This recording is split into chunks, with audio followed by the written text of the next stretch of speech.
Hello, listeners and readers of AwardsWatch.com. This is the AwardsWatch Podcast, episode 320, or 231. I don't know numbers today. It's Mother's Day. Happy Mother's Day to all the mothers out there. And joining me today is Dan Bayer. Hello, Ryan. And I'm Ryan McQuade, your executive editor. I'm starting off the show swimmingly. We are here today to talk about the latest film from A24. I saw the TV Glow. And we're going to talk about our top 5 A24 films. That was a very hard endeavor for us to do this week, to whittle it down to 5. Dan and I have been talking offline all week about how we were going to pull all this together and how we were going to have to eliminate things. And there's a lot of killing your darlings this week going on. And know that Killing Your Darlings was not an A24 film.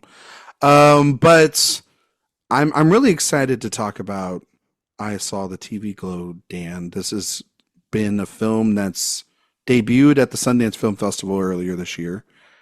And we could have done Planet of the Apes this week, which was the #1 film at the box office. Kind of just, if you've seen one Planet of the Apes movie, you've seen kind of them all. It's a good film. I got a review up on the website. You can go read that.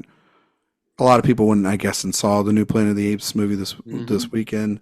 Yes, Team Eric is feeling very, very good right now about having this in our box office draft. It has already practically made its budget back in the international gross, so this is very, very good news for us. Well, and we need all the good news we can get. So I was gonna say this is the same place we were at last year, where we were just like we're doing great at the start, and then Barbie came out, and we're like, well, maybe we're not. So things can definitely change with the box office drop. But yes, everybody went and saw Planet of the Apes, but I saw the TV Glow, which is the second feature from Jane Schoenbrun. It is slowly getting into theaters. It goes wide next week, though we've been able to see it, so we're kind of talking to you about it a little bit before it hits wide on May 17th. But Dan's already seen it twice. I just saw it this past week. It's a lot of movie to discuss, I think, but it is pretty much one of the best reviewed films of the year. Like I said, it was at Sundance. It went to South by. It's played at a bunch of other small festivals in between right before it's about to release. This is very much the new strategy from A24, have the big Sundance film that they've always had, really. Have the big Sundance film, release something in the May to June range. They kind of did this last year with Past Lives. They're doing that this year with I Saw the TV Glow. Dan, I am curious what you thought of I Saw the TV Glow. You've seen this now twice, so you must have a lot to say about it, right? Yeah, I got a lot. This is a movie that I think just elicits a lot of discussion. There is so much going on in it. It's one of those movies that, like, I have friends who ask me what is it about or to describe it, and my first instinct is to not lead with the plot, even though the plot is really interesting and very strong.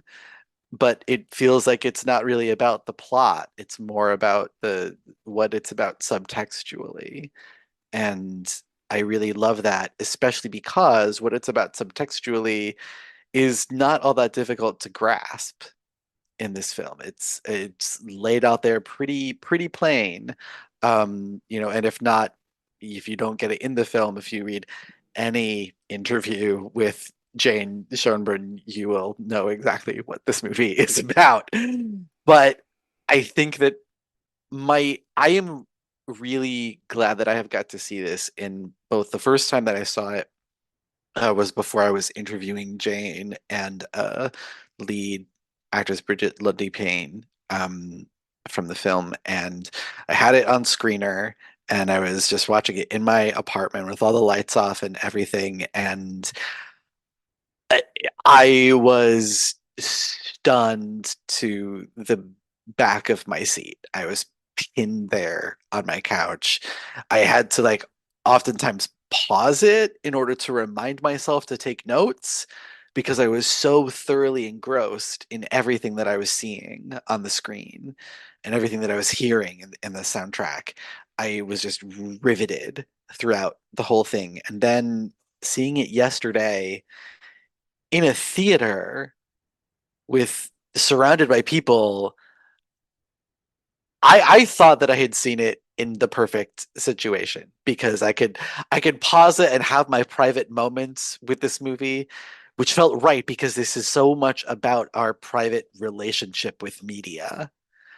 But watching this in a theater, surrounded by a bunch of other people experiencing the same thing I was, Ryan, by the end of this movie, I was a wreck.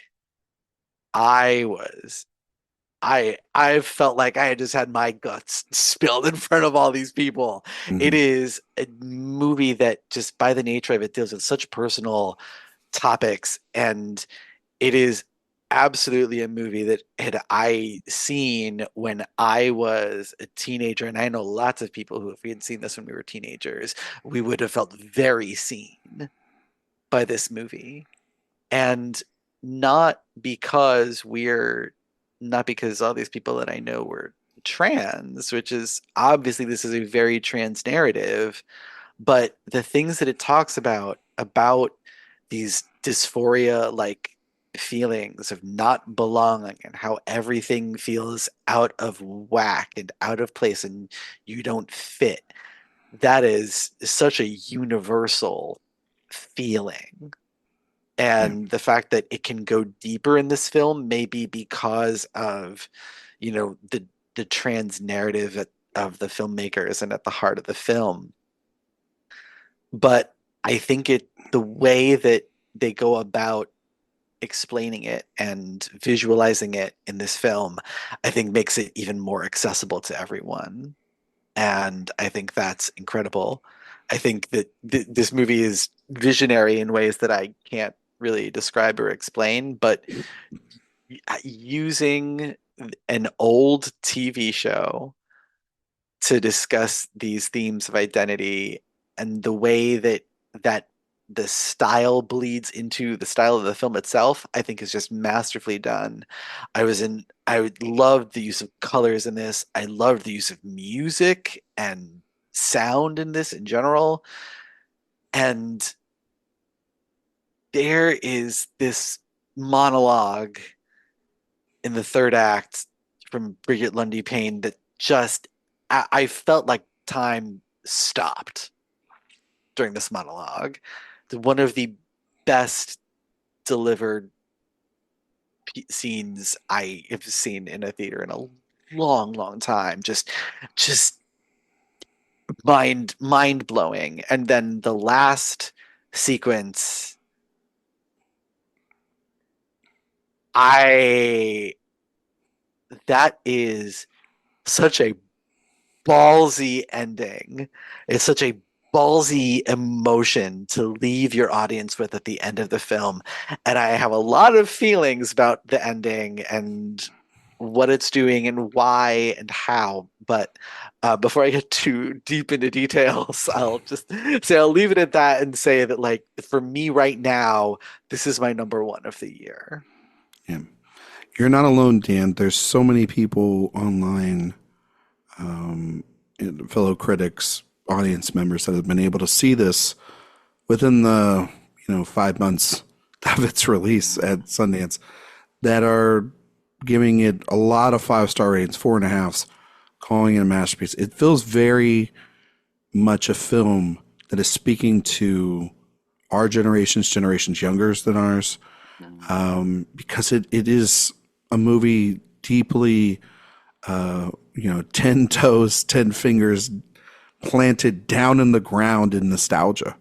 But it's not doing it in a way in which like an IP driven franchise film would do nostalgia. Mhm. It's commenting on how we consume media and essentially, without sounding like, very cliched, how it kind of consumes us Mhm. and how it can form our identity, who we are as people, our perception of the world, our perception of the people that influenced us to get us into this kind of stuff in the first place, and the journey of discovery at a very impressionable age. It is a very unique way also of doing a trans queer allegory within a film. The idea of someone being so sure, the Bridget Lundy Payne character, about who they are and what they're going to be, as opposed to what a lot of people experiences, especially in a small town environment, way Owen feels like that for Justice Smith's character throughout the film, which is to hide, run away from, Mm. accept the conformities of the normal, which I found to Do be very interesting. do a Right. little compression, a little repression. Yeah, quiet rather than being loud about it, and throwing one's identity into something that can speak louder than they can. And that's where this fictionalized story that Schoenbrun has created inside the film, The Peak Opaque, exists for the both of them, both of those characters, then coexist with one another and be able to find real connection. Because Owen's, his father is kind of out of it, played by Fred Durst, doesn't really, like when Owen says like I want to watch the Pingo Pig, he's like, isn't that a show for girls? Which is very much like on the nose, but it's also very true. It's just like you have to Yeah. hide at that age any sort of femininity in what you're liking, because society expects when a boy is of a certain age they have to like only boy things, certain shows, Yeah. whatever.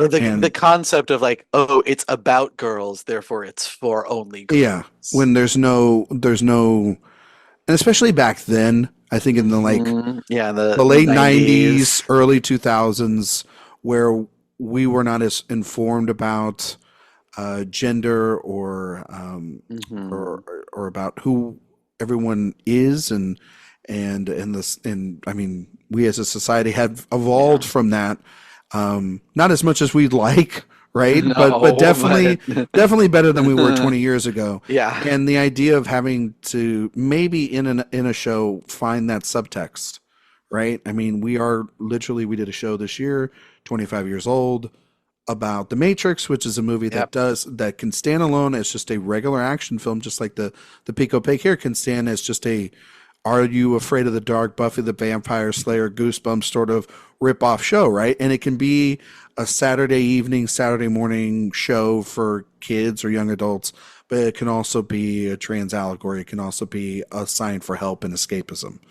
And I don't want to get too far into it because I know most audiences haven't seen the film, in terms of the spoilers for the third act, because I think the third act takes it into real interesting Mm. areas that have to make Owen question a lot of things, leading to then I think the final 10 minutes of the film, which are uh, Breathtaking. really some of the most interesting filmmaking you'll see this year. And I saw we're all going to the World's Fair, Hmm.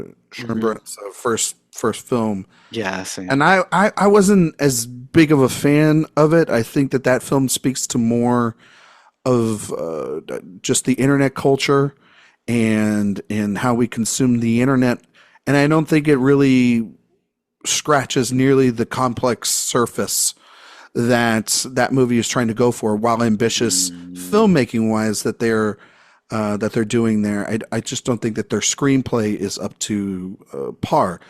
Here, though, their work is much more elevated. They were given a $10 million budget to make this movie, and you can feel the influences of David Lynch, and you can feel the Mm. A24 vibes kicking in here, and you can feel someone that has seen and understood the kind of filmmaking or the type of storytelling that's very impressionable on somebody that knows exactly what these characters are going through, how they feel. And so I think that it's a pretty. It's not my favorite film of the year, but I think it's the most interesting film of the year so far. Mm. I think that it's one that is very hard to get out of your head. It's one that lingers so many ideas. I don't know if everything works. And I do think there's like a couple, like the first act, there's a little bit of like pacing to get to it. And I do think that some of the dialogue is a little repetitive, especially talking about the pink opaque, which do a drinking game with the word pink opaque in this movie, and you might be drunk by 30 minutes in. It's a lot. But that being said, the way it starts unraveling in the third act, it forms into something that is pretty important to talk about. And that's the kind of great thing about what we're going to talk about here later, which is A24 films. They give the chance for someone, a director who's newer to an auteur director that we've been with for 20, 30 years, a chance to really say something special with their work. And they're a studio that really champions that. So I think that it's a really good movie. With all that said, I can't go to the level of masterpiece this year, but I haven't seen a masterpiece this year, to be fair. Not yet, no. And so, but I do think that this is something where they, as a filmmaker, are going, I think, to be someone that we're talking about for 10 to 15, 20, 30 years, because they have a point of view that quick within a second feature, and even in their first feature, and we're all going to the World's Fair, that's a point of view that has a pulse on a generation that is growing into these type of filmmakers and making these I don't know about you. I mean, the level of detail to the pink opaque story, like the show itself, is so bone chilling. I thought that this was a real show that they're kind of pulling off. It feels so specific, right? Yeah, it's so great. It was actually really fun getting to talk to Jane about that show, and like how how they really thought about that show. Like they didn't write a whole episode guide, but there's like a list of all the different monsters and how they were going to pull them off that they have, and I think it's so cool, and it's clear that they really thought a lot about that, and having the pink opaque have its own aesthetic within the show that is then sort of refracted throughout the rest of the film as well. You know, I really love it, and there are so many cool effects that they do within the, you know, world of the pink opaque that look really neat. I screamed when the credits were basically using the Buffy the Vampire Slayer font. Right. I was like, oh my god! But it completely captures that early 90s Nick at Night aesthetic. It totally does. And I love that it has that sort of lightly mysterious horror adjacent but not really kind of vibes, like supernatural vibes, but not necessarily scary vibes until you see the villains. Yeah, I mean, even that stuff. Like, I know that this film is like it is more psychological horror. I was thinking a lot of like, I mean, obviously like a movie like Blue Velvet came to mind. Videodrome. Like these are like Cronenberg, Lynchian. I was thinking a lot more about Lynch just because Lynch is such a Twin Peaks is another thing as well too, where you have. He's always examining in movies like that or shows like that, suburbia and how society in this quiet small town, or these small towns, is not as innocent as you think it is. And I think here what Jane is able to do is they're able to take all the things that seem normal or that can seem safe for some growing up in a kind of a coming of age story like this for Owen and make them feel so isolated and even weaponized. Like I was Mm, thinking about the way in which the chalk is on the ground, and that is a way of expression. It almost feels like the lifeblood, the veins, the connection to mm, the heart of Owen or to Maddie here, and how it's got messages with inside of it. You yeah. know what I mean? And how that's a different way that art is trying to communicate to both of these characters, especially to Owen on his street, and how it's either blessings or warnings, how foreshadowing certain images can be. And, I just think of the movie using like a movie theater, an ice cream truck, a kid's birthday party, all these different sort of normal things that we all remember. And then obviously also too a television show Yeah. from our youth, because there's a moment in this movie where Owen revisits the pink opaque, and I won't say much more than that, but I think that is again another strong contender for one of the more memorable scenes of the year because it's super relatable. I mean, I've been doing a lot of just more solo research for myself Uh-huh. into titles that I haven't seen in about 20 years. Hmm. Mostly that's just because that's what we do on Director Watch. But then there's other films that when we start getting in conversations on that show, on here, online, whatever, I think, man, I haven't seen that movie in like forever. And then I watch it and I go, that movie feels completely different than the film that I saw. Yeah. And even so, like, not to spoil this or get too crazy, but like, because next week, in 2 weeks, we're going to talk about Furiosa and we're going to talk about Mad Max movies. I recently rewatched Mad Max Fury Road, and I forgot how kinetic the camera is used within the first half of the film, Oh and my and God. it's so crazy and not it's perfect. Don't get me wrong, but there's certain scenes where you're like, I remember seeing that in a theater, and I thought that scene was longer, or that edit, or there Mm. wasn't so much static here. But then when I go on, I have that movie in like three different formats. I compared it and I was like, nope, it's just that's what it was, and I'm just I crazy. just, yeah. But I never thought of it in the moment, and so because when you first see it or you're first capturing that image in your brain and your heart, it feels completely different than when you step back and now it's just a memory. And when Yeah. you try to revisit that memory, then it could be totally recontextualized, or it could be the same. It could be the same Yeah. thing. And I found a lot of that stuff in the third act when Mhm. they finally got there, because the journey there is a little long, at Yeah. least on the first go around, and it is patient in trying to get you there. But once it does get there, it says some pretty interesting and profound stuff about our generation. And I think it does a delicate balance, Dan, of being, I wouldn't say like condemning or, shaming anybody, but it is Mm. also saying truly that this isn't 100% maybe the healthiest thing.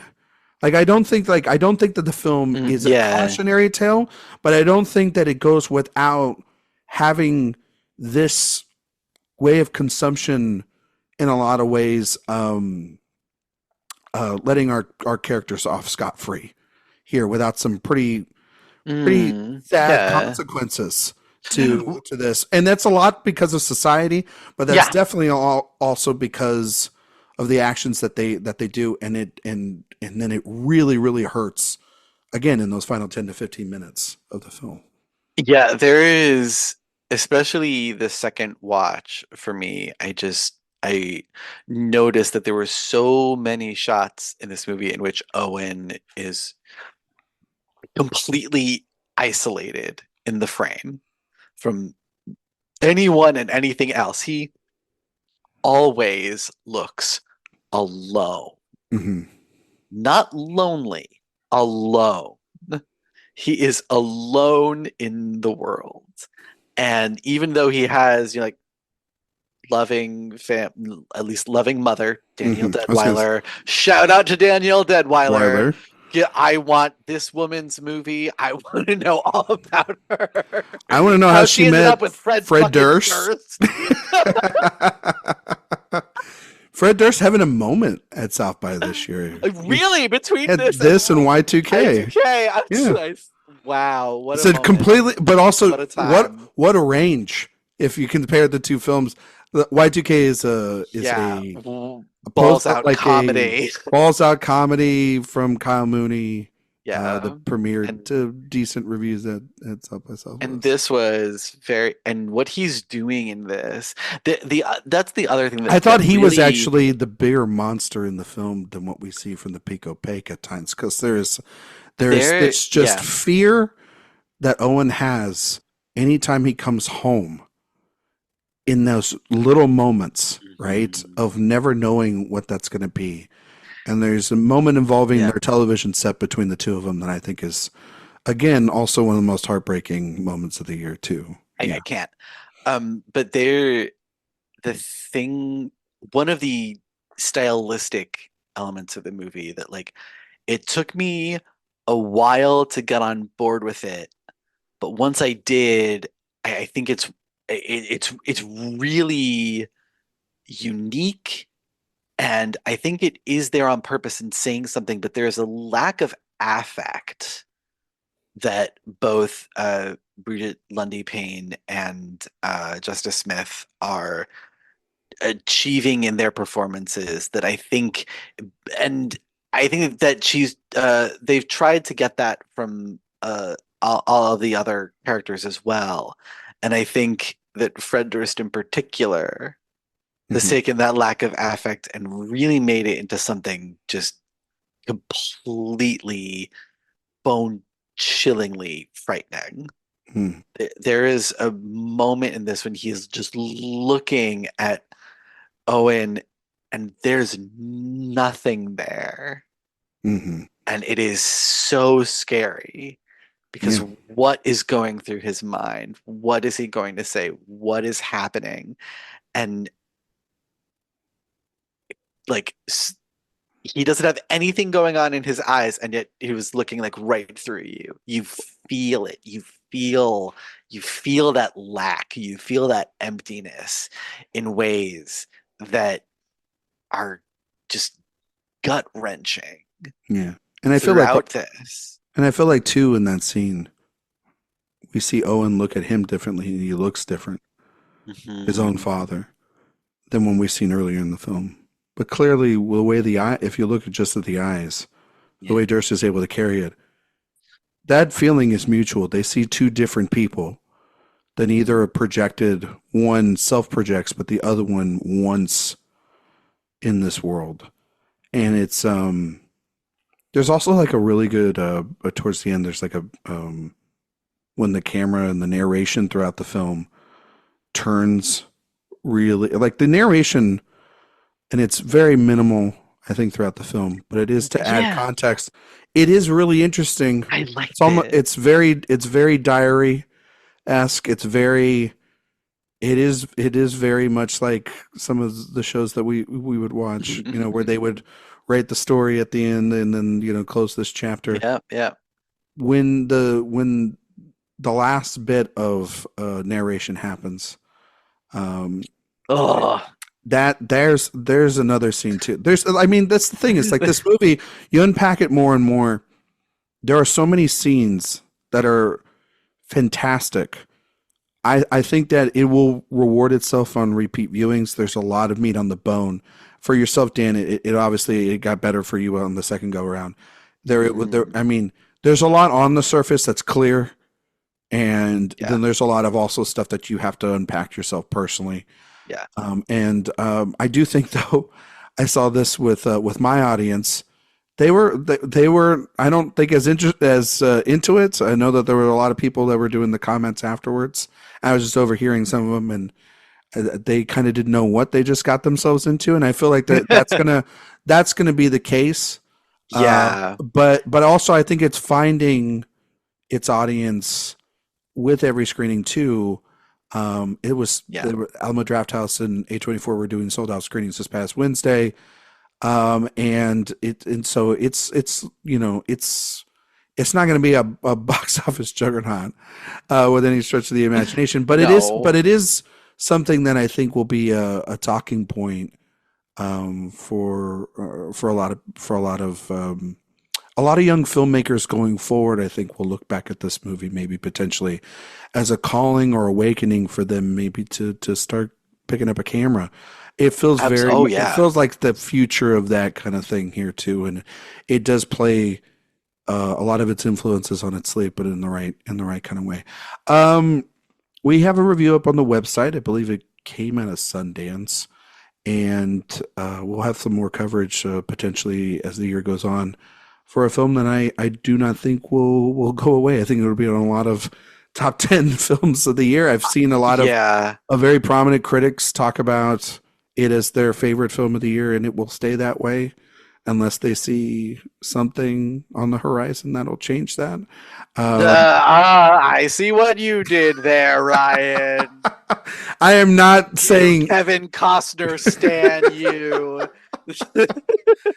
I am not saying that horizon. I'm just saying we have Cannes literally this week. So where Horizon just happens to be premiering, yes, Ryan.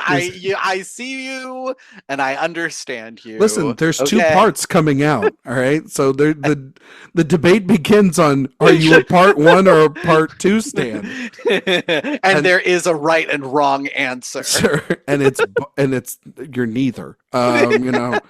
I'm actually weirdly curious about Horizon, but it's only just because like Costner, I think, has made one really good movie in Open Range.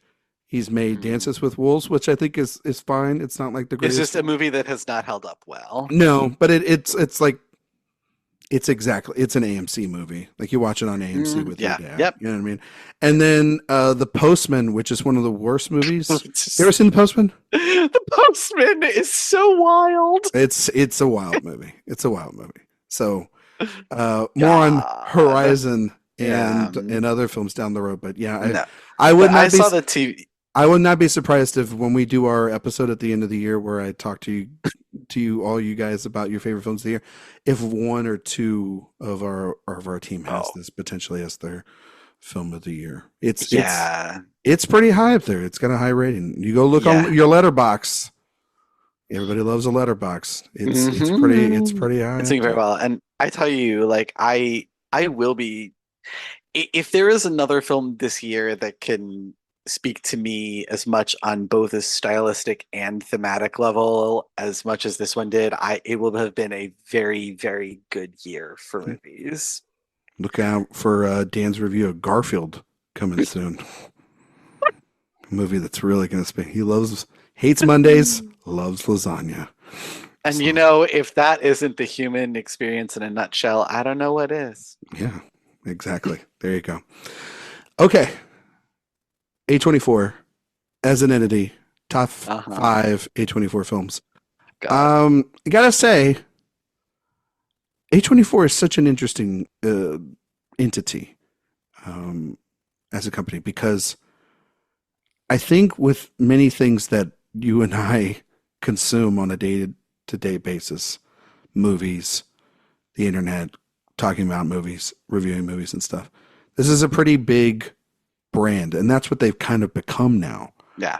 So you expect certain things from A24 in a movie. Like, you see, I Saw the TV Glow, you kind of expect certain things, and it's kind of hard to explain what to expect, but you just kind of know. It's like when you go to a vibe. It's a vibe. You know it's going to be muted, more subtle, not as loud, less commercial, more emotionally impactful than most films that you're going to see throughout the year. Like when you go to when you go to a Marvel movie, you know what you're getting there. You're getting a machine. You know what I mean? You get a roller coaster ride. Yeah, you're getting an amusement park ride. You know, and for some people, you got to be this tall. And nothing against amusement park rides. No, I they're a different love an experience. amusement park ride. Listen, I saw Planet of the Apes and I saw the TV Glow in the same week, and I Mhm. had a good time at both. There you I'm go. seeing Furiosa and Hitman next week. Hell yeah. I'm gonna have a good time at both, hopefully. Okay. But the point is that A24 is also in the last, I guess it's like 10 years. They've been around since they were founded in 2012, so a little bit more than 10 years. So about 12 years. Come this August, they've had a bunch of films that have been regarded as some of the best films of each decade that they've been in. Last decade and this one. They've been the starter of a lot of great careers, and they've also been the home to a lot of great director passion projects.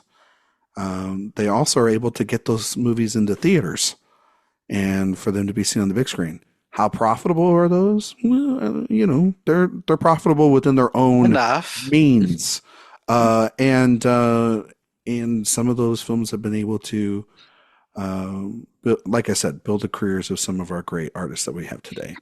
Dan, doing this list Mm-hmm. must have been difficult, and I do apologize, as they always are here was on the AwardsWatch Podcast.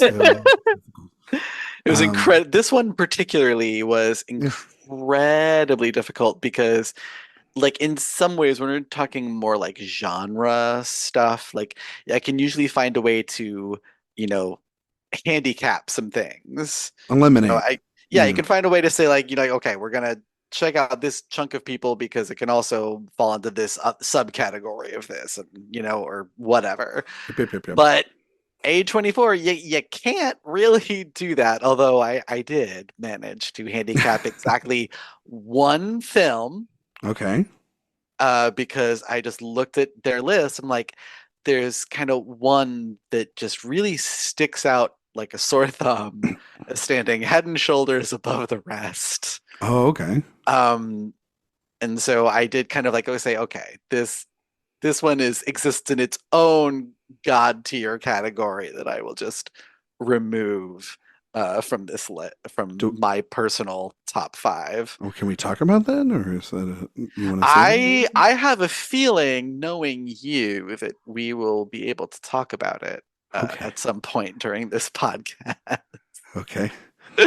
But no, I eventually was able to get this down to, like, I'll say a list of under 20.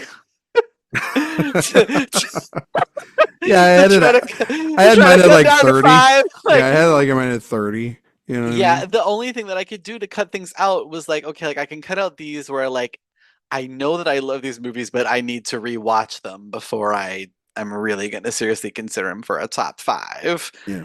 And even with that, there was still, like, I was still very much over the 5 movie list. And it's so weird because I was looking at my list and I was like, God, I feel like if you asked any random person their top 5 A24 films, it's a very good possibility that it looks something like this. But, then looking at the list of films that just missed my top 5 is like, oh, well, I can see a lot of these in people's lists too. So who knows?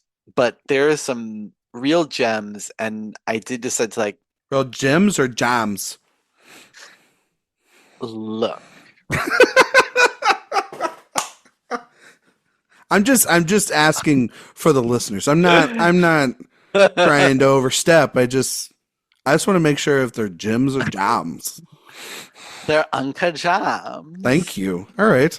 I just I don't see what's so hard about that. I don't think it's hard. I just want to clarify. It's Unca Jams. It's Unca Jams. Okay. I don't know. It was very difficult to rank these movies in any sort of way because they're all so different. Yeah. They're all get it, just very different types of emotions. They're doing very different things. When I just went with the ones that if I looked at the list and I would say, what are the films 5 you want to take? Are the 5 that I want to, like, rewatch right now? And you gave me That's fair. I would say these are the 5, and there are there are a couple that I'm a little like, ugh, but you gotta Hey, it you got to was the be honest with first yourself. glance, it Yeah. was the first glance, first five movies, those are the ones, and yeah, I'll miss some of the other ones, but I'm not eliminating them for you. We can yeah. talk about them in an honorable mention. When you listen to some people's podcasts, they're like, and these are the five you're going to take, and the rest are destroyed for the rest of your life. And you're like, no, we're The just going to rest talk do about, not exist. we They can just cease talk to about them exist. on another list down the road. Like, I think this is one where it's also evolving too. Like, they've evolved as a Mhm. studio. They're offering different things. I feel like, and Dan knows this, and this is not a humble brag, but this is just the truth. When we get screeners every year, they are the biggest batch of screeners that we get because Well, I mean, they are, Dan, like maybe Neon, or maybe, Neon. Yeah, that was the one that I but was I'm thinking. thinking like there's at least 10 to 12, and Neon's like capped at like, it almost feels like 10, you know? Yeah, And then there's also the ones that are delayed, like last year there was like right. Iron The Claw and Dream Scenario that came out, yeah. and they came out later Later. because they were releasing later, and you're just like, wow, I keep getting discs into the new year and I don't know what to do with these. So like it just feels like they're always releasing at least 2 to 3 films a month. And that's okay because that means that they're keeping art house cinemas alive and well and making Yeah. really And interesting films that are from various genres and that I we'll talk feel about. like and I feel like they're sort of making the art house cool. Like a lot of their Oh films yeah. are films that would bring out like the Gen Zs or like the Well, younger they are a millennials brand. to the theater. They're a brand now. They You can buy a bunch of yeah. merch and Hmm. and you can Yeah. slop up all that, overpriced Etsy merch that they sell on their website. And I mean, and Yeah. it's, now they're in like a $45 to $50 goddamn 4K Blu-ray thing because like they add some cool stuff to it.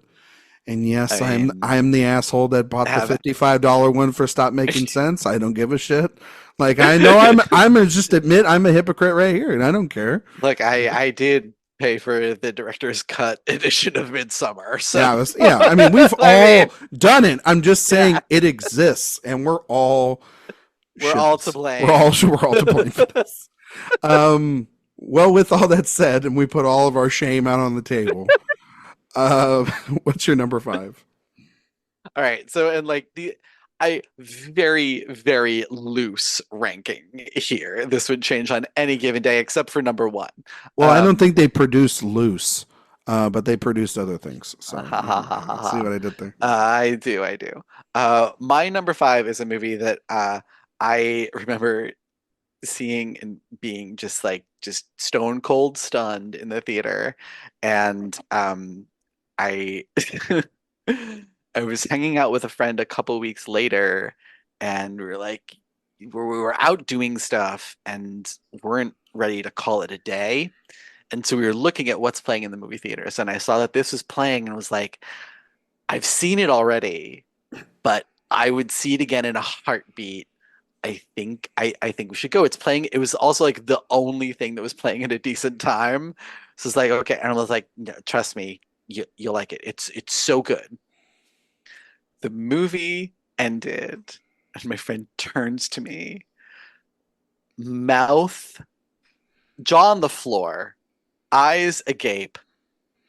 You wanted to watch that a second time?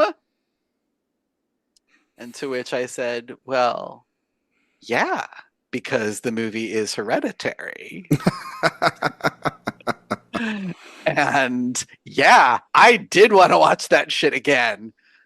Also because like that's a movie where it's really fun to watch someone watch it, and I greatly enjoyed that aspect of it as well. But like for as much as this movie has been memed to death, it is still one of the scariest films that I have ever seen. It gets at this kind of dread that is just bone deep and Mm. inescapable, and the unbelievable craft of this movie. I so love how how nearly every wide shot looks like a miniature. It, it's stunningly crafted.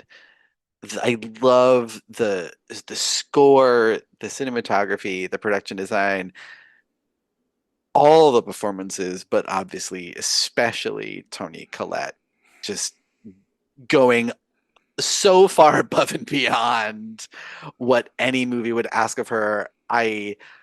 It is still maddening to me that she didn't get an Oscar nomination for this. I don't think there has been a single Best Actress Oscar nominated performance that has gone as deep as she does in this. That scream, I will never not hear it.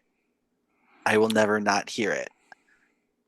Those cries of a mother just in such unimaginable agony. This movie reduces me to no words. Yeah. I'm not the biggest Hereditary fan. I'm more of a Midsommar person. And I really like Beau is Afraid. I know that that's unpopular. I love Beau is Afraid as well. Big I fan. think that it's just like this 3-hour full combination of everything that those first two kind of movies gave us, and it's just so there's sequences that are absolutely bonkers insane, and then there's also just some of the most beautiful like moments in Beau is Afraid that you'll see. Yep. The sort of like I guess like the time sequence, right? Is that where like he's an old man, Joaquin Phoenix, the play, the play sequence, yeah. I think my God, I can't. That's brilliant, and I remember seeing all these in theaters, and Astor's such an interesting person because like when you see him interview, he seems like the complete opposite of this kind of deranged person, but then you see like a lot of his work and even his shorts. There's one short in particular that it's one of the craziest, wildest things I've ever seen in my life. What is the thing about the Johnsons? Yeah, the thing. Yeah, something like that. Yeah. Don't look it up, kids. And it's wild. But when you watch that and you watch some of his other stuff, like you feel the lead up to Midsommar, and I think the first half of that film, when it is focused a lot on just the family aspects and everything, and the grief, and obviously that table scene is an extraordinary piece of cinema and a very memorable scene. I think the movie kind of crumbles a little bit on itself when it starts getting too supernatural about it. I love it, and I was built. See, this is the problem with two films on the list, and I didn't know if you were going to bring this movie up or not, but here we are. Which is, and I don't think you're going to bring this one up, but this is the other problem with A24 is they have the hype buildup of the scariest movies out there, and they are part of the art house horror. Oh, absolutely. Like elevated horror business. It's Hereditary. I think was the film that named the genre of elevated horror. I think it was The Witch. That from Robert Eggers, another film that I love, and I really do love. I love that movie, but I just remember both of these movies being billed as the scariest things you're ever going to see because that's how they were kind of highlighted. I believe both out of Sundance. Yeah, and I just I thought the Witch is an amazing film, and I think that Midsommar promises the horror aspects of what I would want later in like. The what I'm missing from that movie is what I can find in Midsommar. I don't think that, but I think Astor is such an interesting voice, and one of the interesting voices that has come from the studio. And Beau is Afraid is a movie that made no money, but they put their second biggest budget now in the hands of him because they kind of grew him as a filmmaker from the ground up, like most of the filmmakers that they've had. So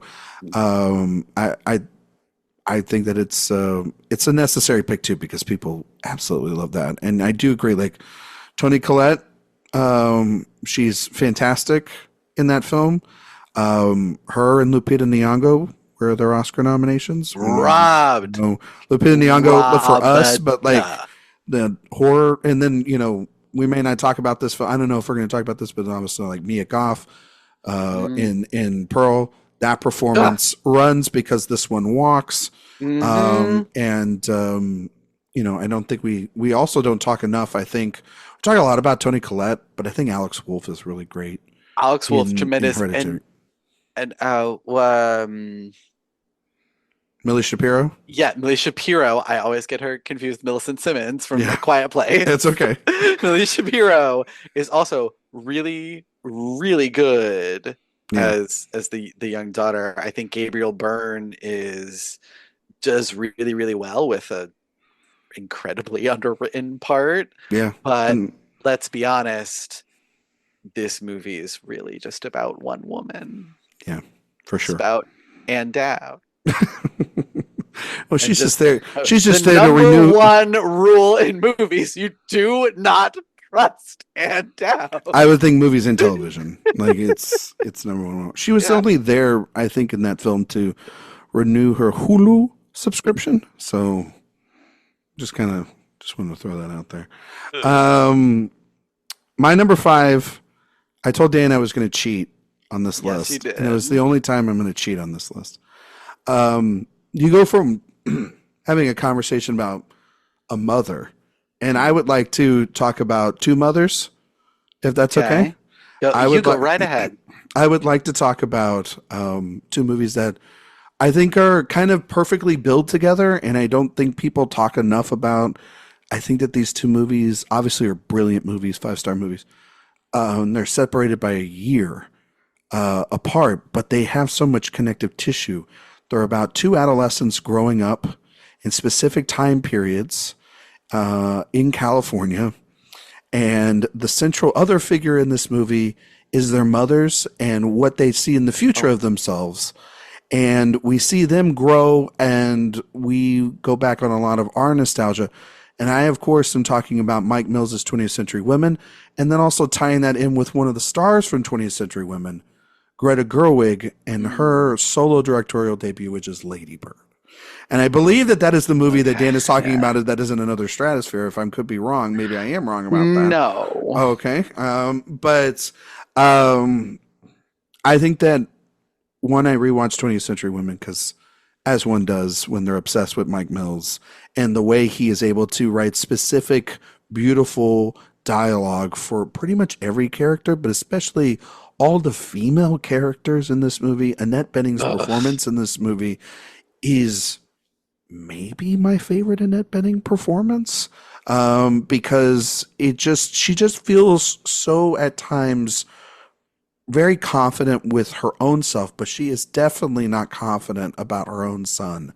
That's why she reaches out to Elle Fanning and Gerwig to be able to try to bridge the gap. And there's that beautiful moment after Gerwig takes the kid to the club, and they're dancing and everything, and she tells him, are you mad? Because you just get to see him in the world in a way in which I'll never be able to. You get to see the real him. And she's handed a photograph of him, kind of sweaty and on the dance floor, and it just, any anxiety or anything, she just kind of melts away, and it's beautiful acting. It's extremely hilarious. Then a year later, Gerwig gives her own testimonial with another transformative performance from Saoirse Ronan and Laurie motherfucking Metcalf coming in there, and these two just going back and forth. And weirdly enough, both of these films, DNA kind of, you can fit yourself into them. You don't have to be a girl growing up in Sacramento, and you don't have to be this boy growing up in a very feminist household in the late 70s, early 80s. You know what I mean? Like, you don't have to be those, but the stories and the different experiences that they both go on are absolutely fantastic. I think Mills is one of our best that we have, and definitely, obviously, Gerwig has proven to be one of our biggest names, and that's finding their sort of confidence within these two projects a year apart. And what's also even more touching about watching 20th Century Women now is by the end of that film, Gerwig's character, she has been told that she can't have children, and by the end she has two. Now Gerwig is her own director, but she's also a mother now. And to see that she's also going on to make movies in her next project that were stories from her childhood that she grew up on for her children is very special. And it's sort of, that's the evolutionary track of what this studio is also supposed to do. It feels like this is the place for them to develop into their voices, and they can stay in this place, but then they can also go and shine in bigger and better projects. And so, yeah. And they're like also the perfect two movies to watch on Mother's Day weekend. If you don't want to watch Midsommar, if you don't want something as intense as that, if you don't want to watch Hereditary, or Hereditary, or you don't want to watch, which Ari is also Aster, very much about mothers, like or Beau is Afraid. If you don't want to watch, oh my God, the ultimate mother movie, mother problem movie. If you don't want to watch Ari Aster, Mike Mills and Greta Gerwig's Lady Bird and 20th Century Woman. Those are the two movies I think you should watch. So that's why I had those as a kind of a marriage and a cheat here. I like that. I like that a lot, especially the fact that they came out a year after each other. I like that connection a lot. And yeah, Annette Bening and Laurie Metcalf, I bet they would have a lot to talk about. Those two those two characters. Oh yeah, those two movies. I think that would be a really interesting conversation. I'd like to see that actually. But yeah, I 20th Century Women is so beautiful. I love that movie every time I watch it. I don't love that movie as much as a lot of other people do, but it is one that whenever I see it, I'm just filled with all the warm, good feelings, And Lady Bird, what is there to say? Lady Bird is one of the films that it really hurt me to cut from my list. There are so many moments in it that are so perfectly judged. And I think that cast is just insanely good. The chemistry between everyone in it is phenomenal. Saoirse Ronan, maybe my favorite performance of hers, maybe. Should have won the Oscar. She should have one. What the fuck? She absolutely should have one. Yes. But my God, yeah, she should definitely have an Oscar. I love that movie, Something Awful, and I know a lot of other people do too. And there's a reason for it. There is something so beautiful, so beautifully human about that movie that was one where I definitely, it's one of those things where you see it and you're like, I know that my sister and mother, if they saw this movie together, they would be crying and talking and reminiscing all the way home. Yeah. And so one of those things that like you want to happen organically. You didn't want to tell them like you two need to see this movie together, but they saw it completely independently of each other or me telling them about it, and we're talking for hours apparently afterwards. So they're great movies. And I was lucky to talk to Mike Mills during the season for Come On, Come On, and another great film. Which is just another. I mean, Mike Mills doesn't make bad movies. True. And there's also just like something great too about like Gerwig and the way she does have like a abashed love for cinema and an abashed love for the past. And she did this great thing that Sophia and I talked about on the podcast a while back. And when I was able to see her last season, I thanked her for it, which was she curated some of the films that were at AFI.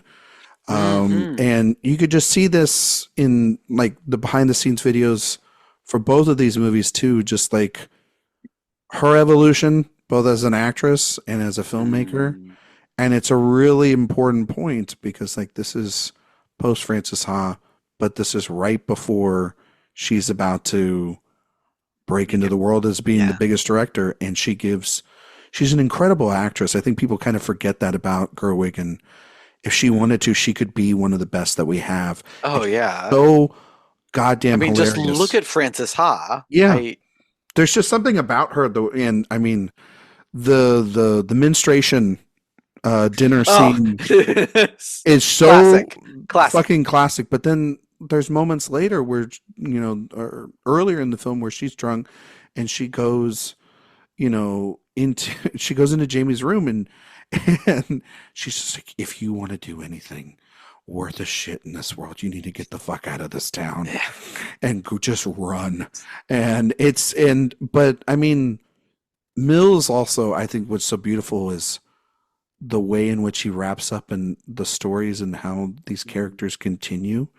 And then the way in which Lady Bird starts and then how it ends is just this beautiful marriage of that story too. So again, just kind of perfect films. And who doesn't want like a good laugh and a good cry, right? Yeah. So all right, Dan, you're number 4. My number 4.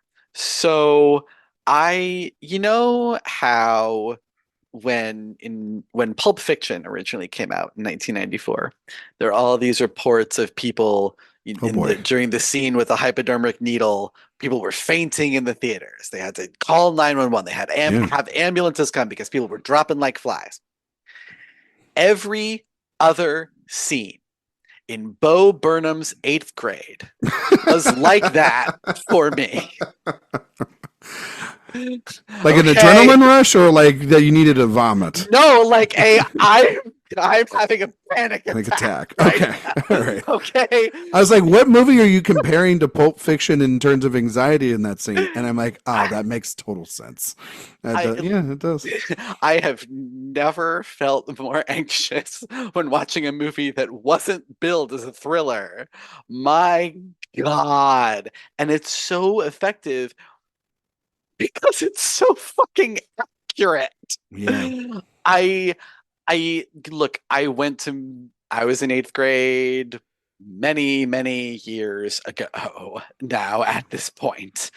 But I still watching what Elsie Fisher's character goes through in this movie, it was still too soon. Yeah. There was so much in this movie that what he captured feels like a universal teen or preteen experience. Yeah. Even though it's very specific to this girl in this part of the world at this time, but it's about the anxiety that we all feel as teenagers about how difficult it is to fit in and to meet people and just even talk to your peers and to try to find who you are at the same time. Oh my God, it's the worst time of your life. Anyone who said that they loved their years in middle school is fucking lying. Okay, like or they just had the luckiest childhood known to man, because I don't middle schools are human cesspools. Okay, Yeah. they are awful, but the grace that Bo Burnham shows to uh Elsie Fisher's character in this movie, and Josh Hamilton playing her dad too, oh just tears your heart out. That campfire scene. Ah, my hopes and dreams. Come on. Yeah. But, and this is, kind of tying back to I Saw the TV Glow a bit. There's this idea of when you're finding yourself, you have to kind of kill the person you used to be in order to become who you are. And we kind of start to see Kayla do that. We start to see her coming into her own by the end of this movie. And for a movie that is where it feels like every other scene is booby trapped for us to feel just anxious and paranoid and scared of everything, that last scene, that last act, just it feels so good to finally see her come into her own. And what the movie is advocating for from people of this age, I think, is so important. and not nearly enough films talk about kindness from people at this age, and how to go about doing it, and how this feels in so many ways like a middle school version of the Breakfast Club. Like Mm. you show it to classrooms of students and they will all feel seen by this movie in different ways. um that pool party scene, I can't. It was almost too relatable.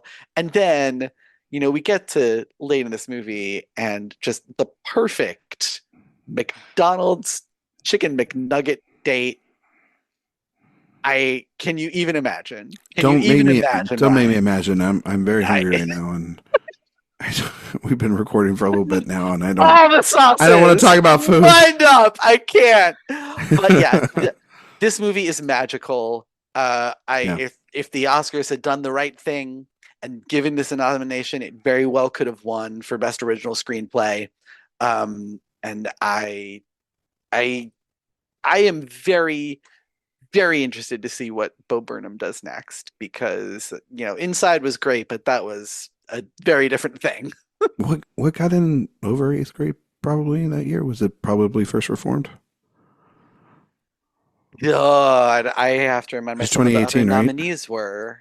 Well, it Um, was the favorite and Green Book I mean, and because First isn't it Reformed, I think, Vice? No, not Vice. no, was it? Hold on.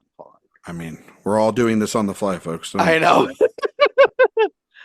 My Uh, God, it Best was original screenplay. Everyone's like, Green Book it was favorite. It was Roma and Roma Vice. Um, and First Reform. yeah, those are. It was one of those three. I I mean, I feel would like kick. I I mean, think it was Vice. Actually, I think it was Vice, okay, because First Reformed got a lot of nominations elsewhere. I think it was Vice, yeah, and Vice can absolutely go fuck itself. yeah. I hate So Vice, but I'm not kicking out First Reformed. A movie that no, is in my no. honorable mentions. It's one that we're not going to talk Yep, about. same. And but also like Schrader's first nomination. That Yeah, movie's incredible. That ending is wild. What a unique experience in 2018. And eighth grade is a movie I haven't revisited since 2018. Mostly because yes, there are a lot of traumatic shots in yeah, that movie. yeah. Really, I have not Um, either, for my I own think I sanity. think I think Burnham is. It's really interesting, this kind of internet personality, and he's again kind of tapping into things like you said that we were talking about TV Globe, which is like tapping into a generation that's kind of detached from his own self, but uh, showing that there's a lot of anxiety and very scary things within there, but there's also some ray of light. I think Elsie Fisher is very good in the film. She's incredible. I don't know what he does next after this. Yeah. Like it feels like also there's so much anxiety. It's like the movie's purpose, not like it kind of is perfectly made by Bo Burnham, who's Mhm. like a walking Xanax all the Yeah. time. You know what I mean? Like, so like, but but yeah, I don't know if I will catch up with this one again. But it's definitely one that again, it's a singular vision. And if anything alone, you got like, what is it, the Andrew Garfield, Bo Burnham photos at the DGA that year for it or Oh something? yeah. Like that's all that matters at the end of the day, folks. Um, I mean, just again, and not just Bo Burnham, but also the birth of Elsie Fisher, who has gone on to do has had a very interesting career yep, actually since this movie. yeah, And I love that Elsie's also finding, you know, themselves as they make more movies and yep. more projects. It's great. My number four is a movie that I saw a couple years ago. It was the first film I saw back from the pandemic in a theater, Oh. and I think it was kind of the perfect film to see because Mm. it recharged my system of okay, movies are back, I, baby. I I will challenge whatever this is with my first movie back. What was your first movie back, Dan? My first movie back after 2020 was In the Heights. Okay, In the Heights. All right. That was a pretty perfect movie for our first one back in the theater. That's fair. I did not get to see In the Heights in the theaters. They didn't.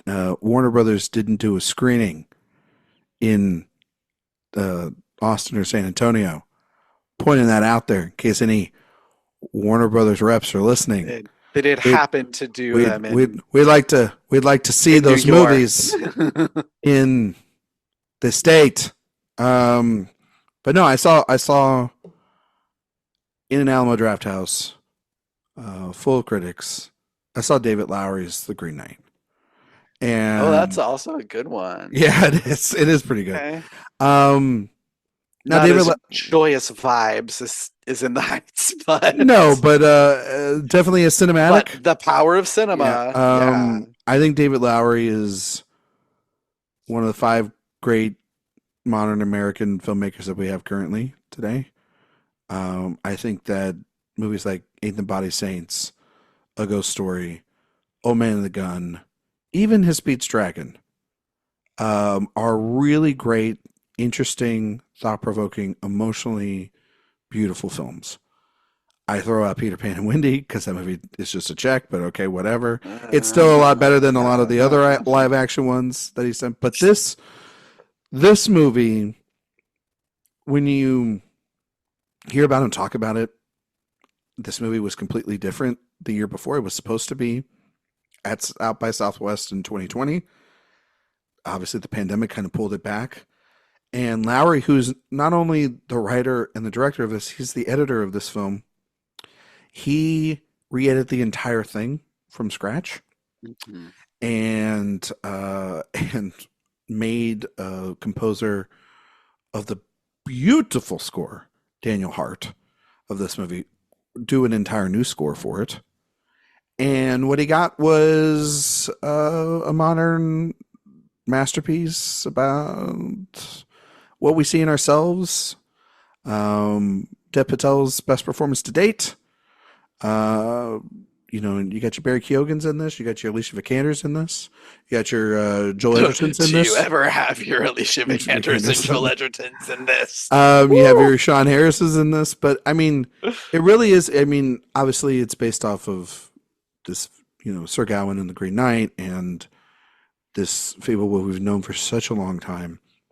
But really, it is Lowery taking a $15 million budget and stretching it to the limits of pure epic filmmaking that I don't think A24 had done up until that point. Like, this feels so expensive and so vast with the resources that he's done. It feels like someone announcing a new forged path for themselves as a filmmaker. He's making his next film with A24 with Anne Hathaway right now, and I believe we're supposed to get that sometime this year. I just think that, again, the best thing about movies like A24 is to give directors the freedom to create whatever they feel, and this is a story that's been around for hundreds of years, and Lowery creates something completely within the realm of how he would with like a movie like A Ghost Story mixed with the adventureness of a Pete's Dragon. And so it has all these internal looks of what is a hero matched with this visual flair. And it has one of the best endings of 2021 of the decade so far of this, how to conquer one's fear when death is knocking at the door. The sort of dream sequence that we see there is beautiful, and I think the production design of this movie is extraordinary. I think that the cinematography, obviously Lowery's editing, all high marks. Again, I cannot stress enough Daniel Hart's beautiful music that is set to this film, mixed with a pretty hot performance from Dev Patel. And there's just a lot going for it. And if you have a chance to get the 4K for this, I highly recommend it. It's one of the few 4Ks that A24 has, and it is stunning. It's still stunning. There's movements that he uses, kind of turns the camera. Um, it's as confident of direction as you're gonna find, and yeah, Lowry kind of rules. So I had to talk about this one. It's pretty big, and it's all. And I wrote the review for this up at Awards Watch. It was one of my first reviews I did here at the site. I'm still very proud of that one because I love this movie, and I weirdly think about it way too much just because there's certain shots and images, like just the creature You, design of the Green Knight alone is you so can't. good. How did this movie not get a Best Makeup and Hair nomination at the Oscars? I'm upset. I'm upset all over again about it. Don't even talk to me. Ugh. Ryan, I'm so glad you picked this movie because I remember leaving the theater after this was done, and I was like pacing around the lobby, rambling to myself like a madman because I had no one to talk about it with. No one who had just seen it with me, and I was just puzzling through. I just talking about this movie, and I've always loved Arthurian legend ever Hmm. since I was a kid, and so like I was very, very into how this was taking that fable of Sir Gawain and the Green Knight, and how it was playing with it and recontextualizing it, and just taking these romantic heroes journeys stories and like turning it on its head into something completely different. I freaking loved it. I, I bought this movie on 4K. it have watched it I think a couple times on 4K. I still wonder if I dreamed this movie It's because it quite feels like a remarkable. dream. Yeah. It feels like $100 million movie, and he did it for 15. And And really, he while you're watching it, it re-edited. has this quality of Yeah, it has this dreamlike quality to it, or like a bedtime story almost.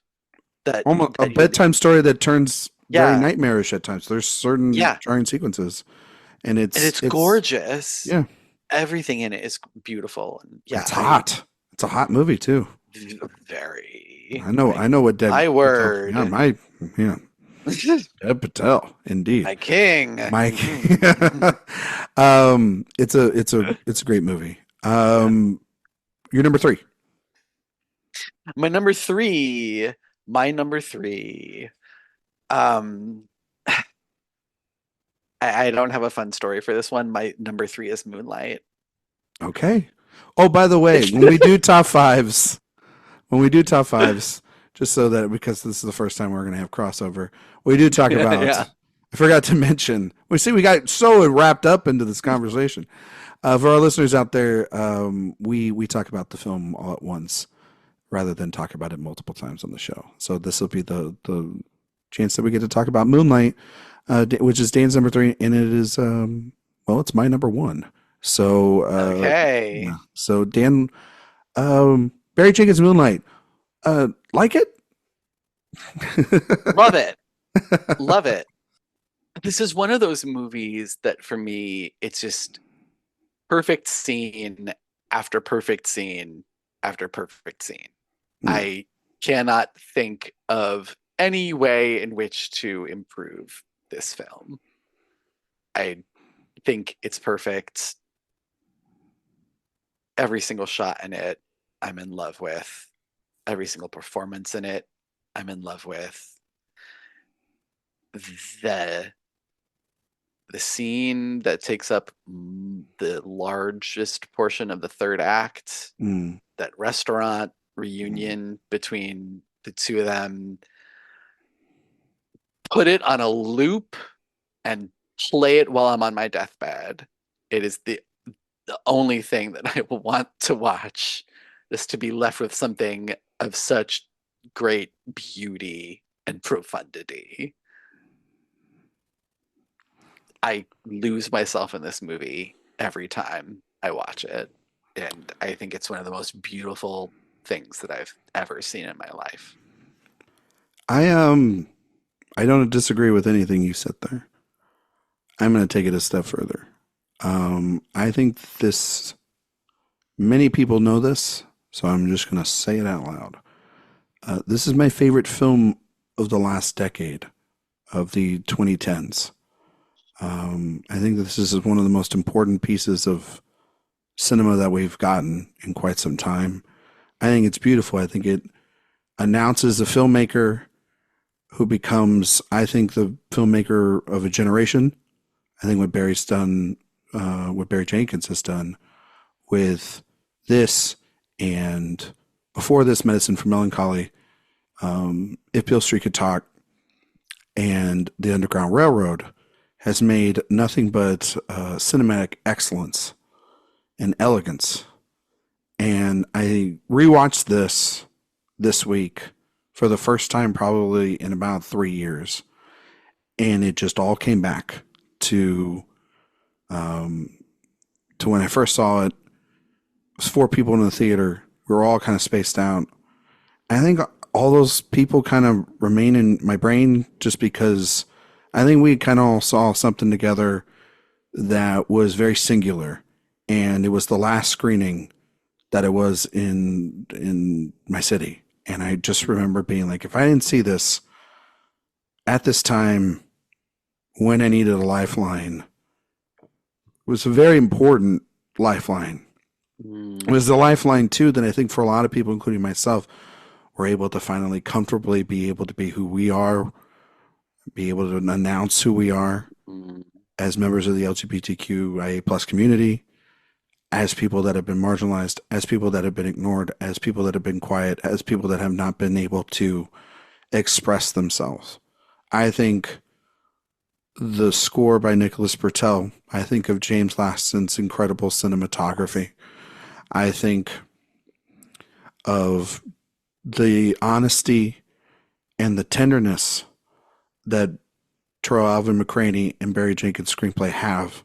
I think of Trevante Rhodes. I think of Ashton Sanders. I think of Jarrell Jerome. I think of Andre Holland. I think of Janelle Monáe. I Monáe. think of Naomi Harris, and for the love of God, I think of Mahershala Ali. Ugh. I think of so many scenes. I think of the moment in the water. I think of the important scene when Little is there talking about, what the F word means, and what it means to be gay, and is it okay? How a moment of pure tenderness with Kevin on the beach can turn into betrayal, which can turn and shake your life forever.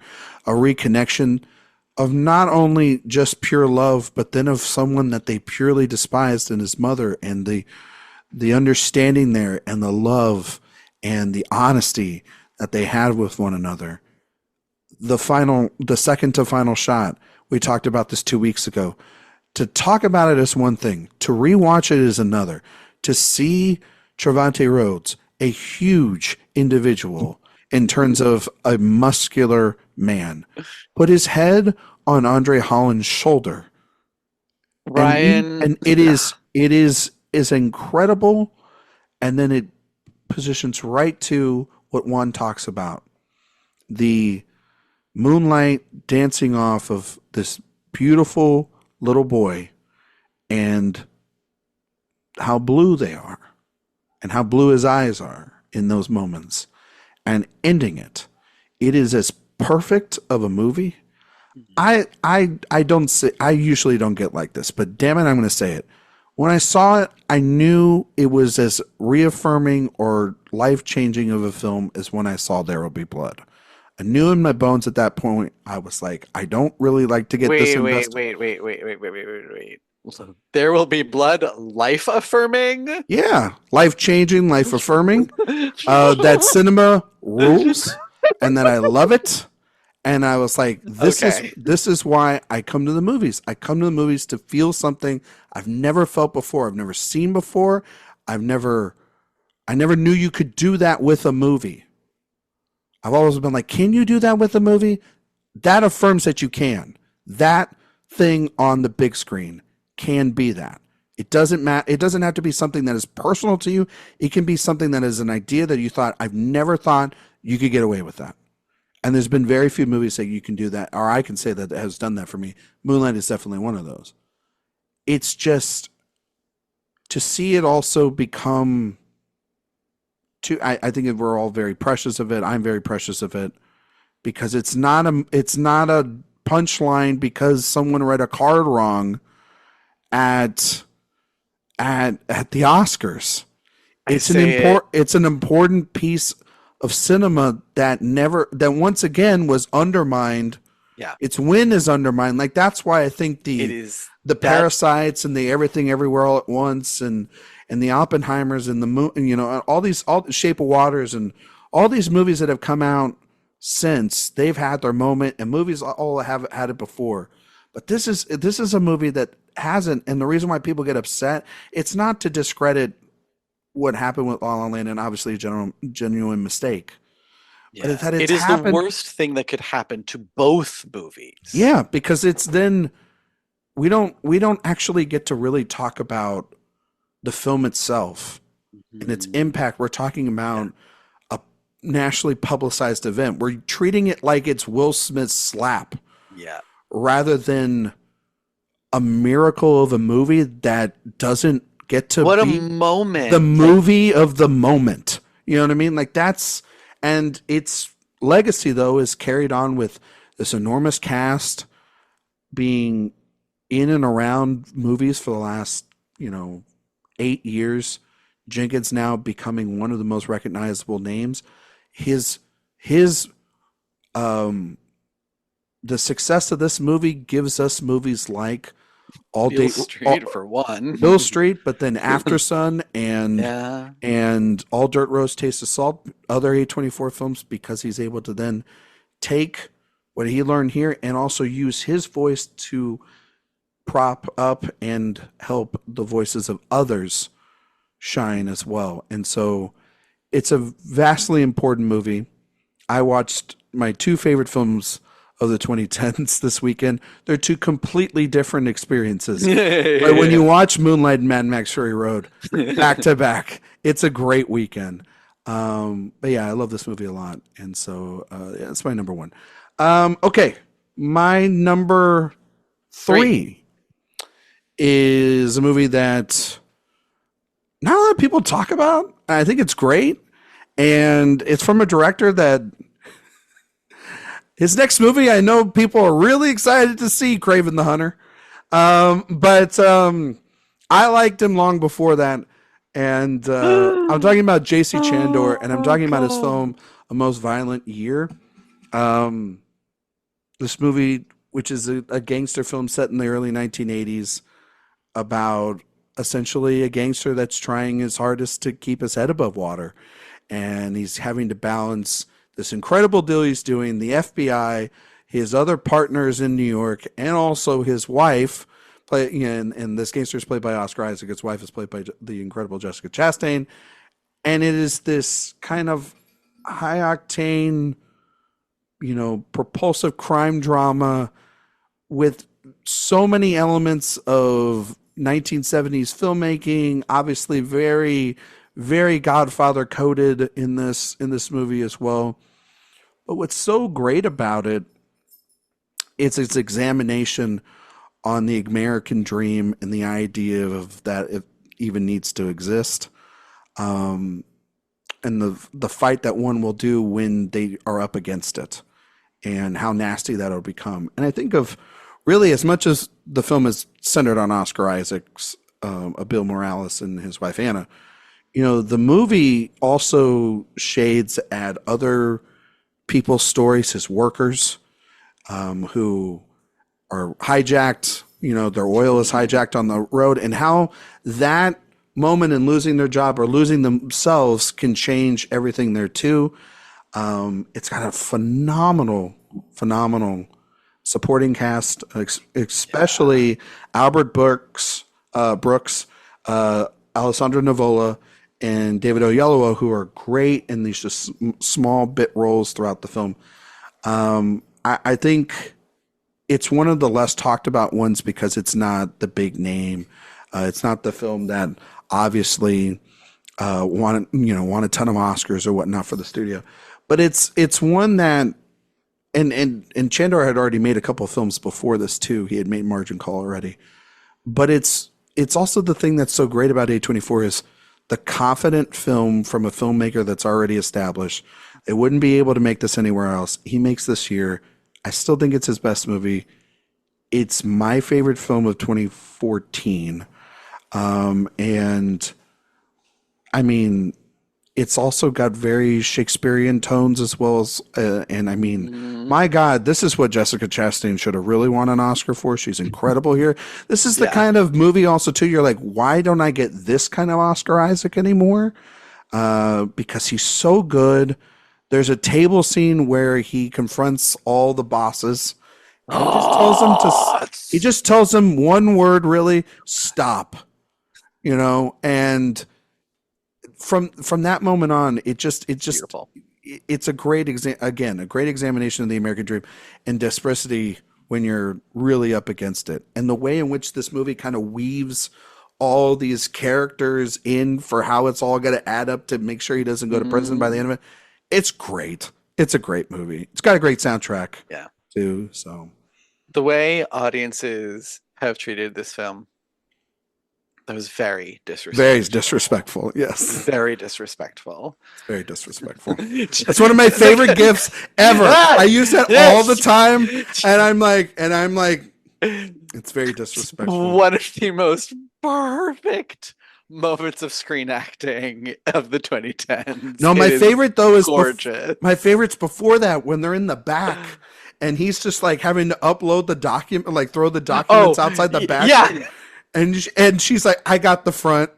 But it's also too, it's she's very Lady Macbeth because she's the one really in Mhm. charge, and Yeah. he didn't want to get into this at all. He's very much, you know, and the stuff that she withholds from him, their fights and everything, like Chastain and Isaac. I know they did the scenes for a marriage show and everything. They have chemistry that's incredible, and I know that God. Chandler's also talked about wanting to continue this story and make a sequel. And Fucking love that. I would gladly see it because there's so much that I felt that are still untapped here, and making like a modern saga Godfather thing without having to touch the Godfather IP and kind of create it your own thing is kind of cool too. So, all right, Dan, number 2 for you.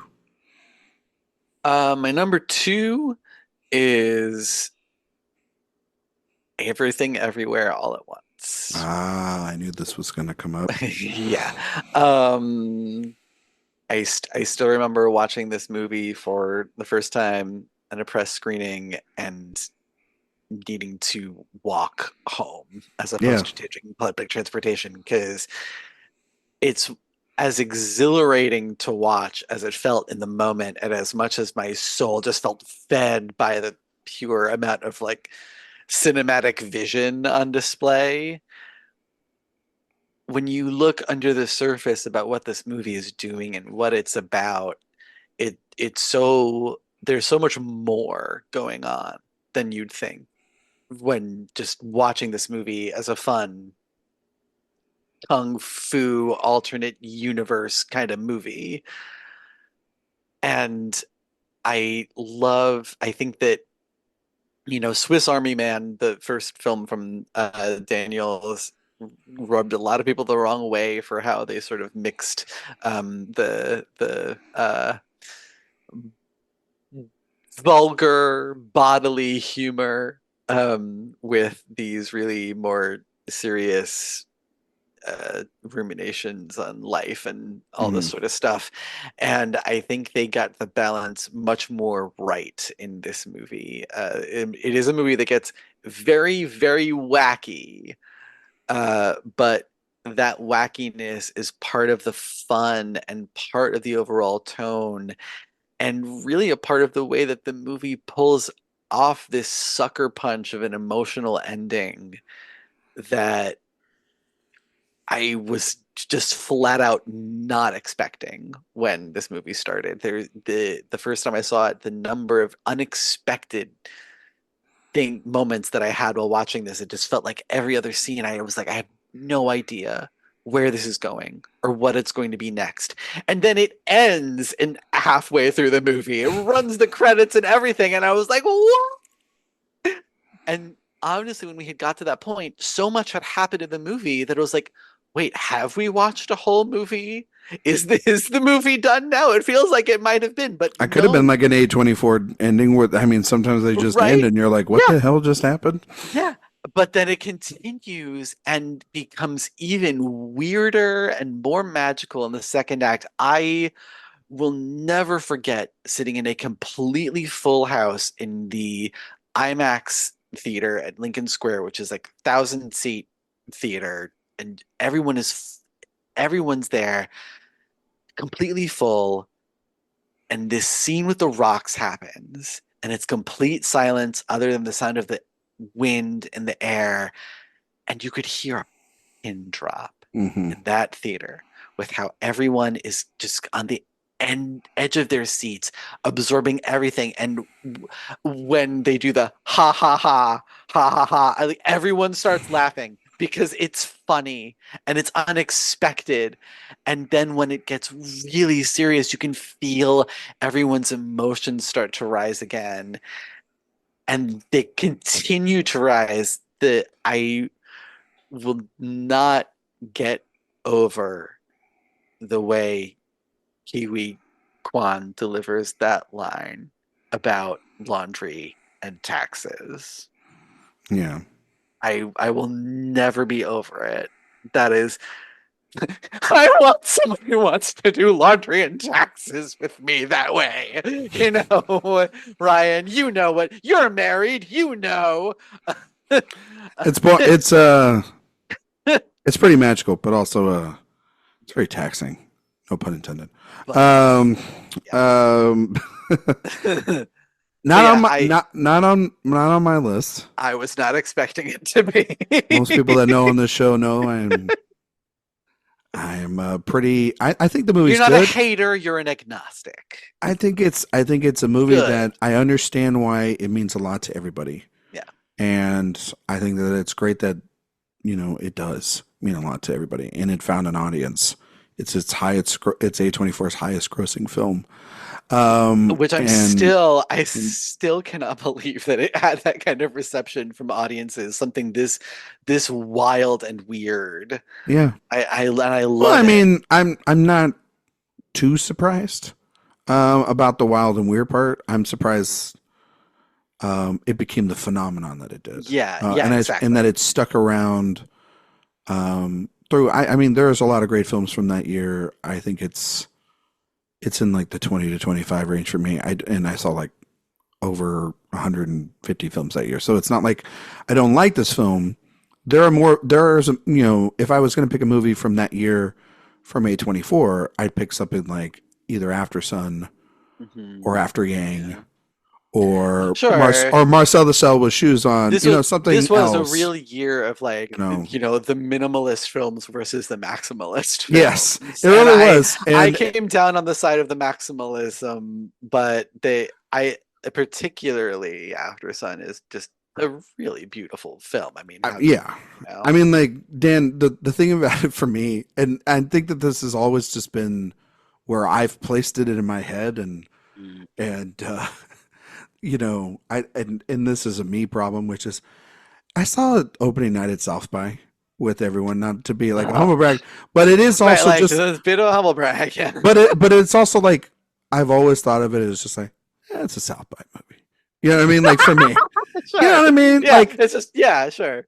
Like Monkey Man and Nice and the Fall Right, Guy. yeah. I almost called it Nice Guys. The Fall Guy and Although Immaculate.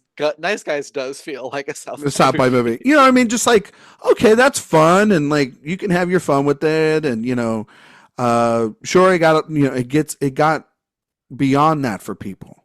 And which is great Yeah. because then that shows that it's like, okay, it's not just genre.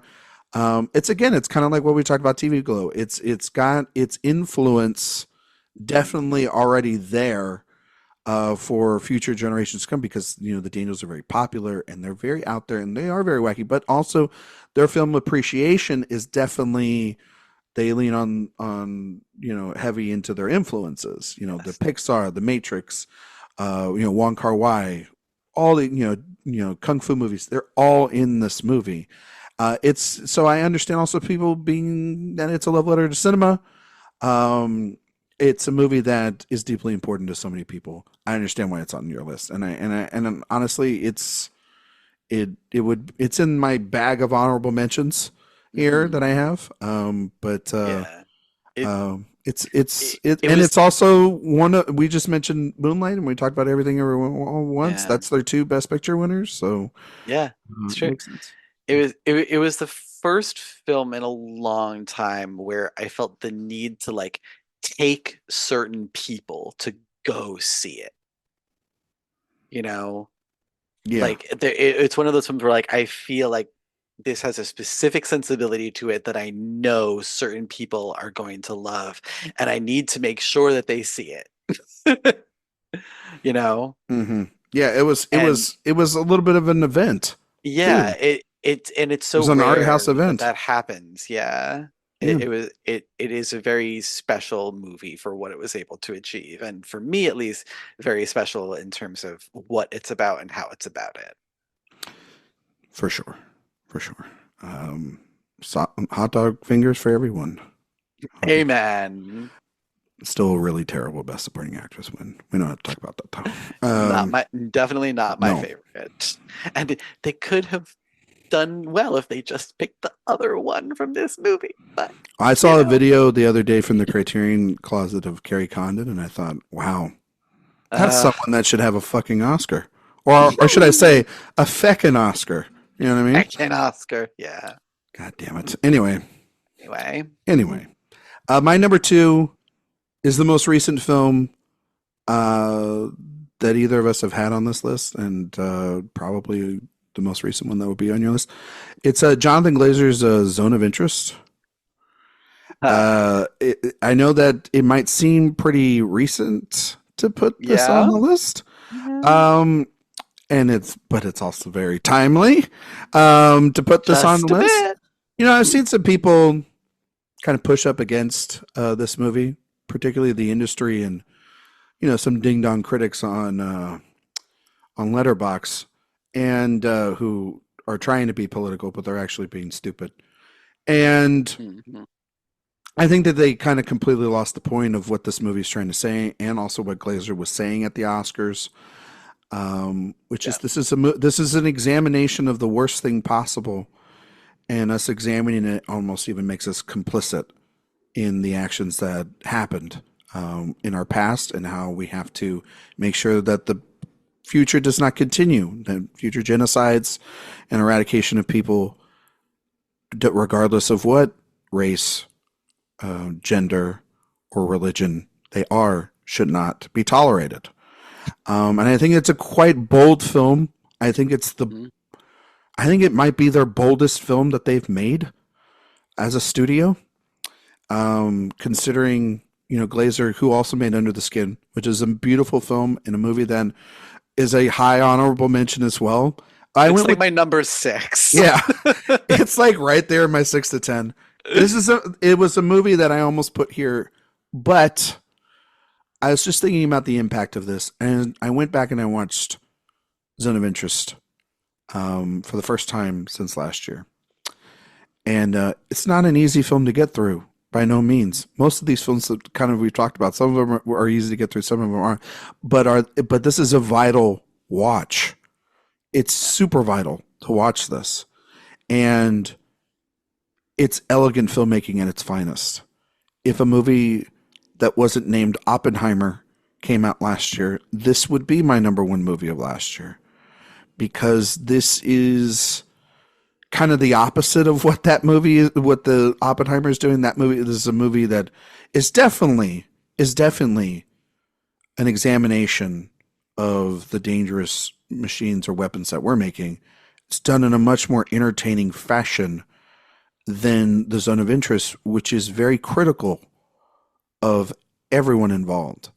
And it's a horror movie. I think that this is A24's scariest film, Oh yeah. because of the way in which normal things by these characters show how unsympathetic and Yeah. villainous and viperous they are.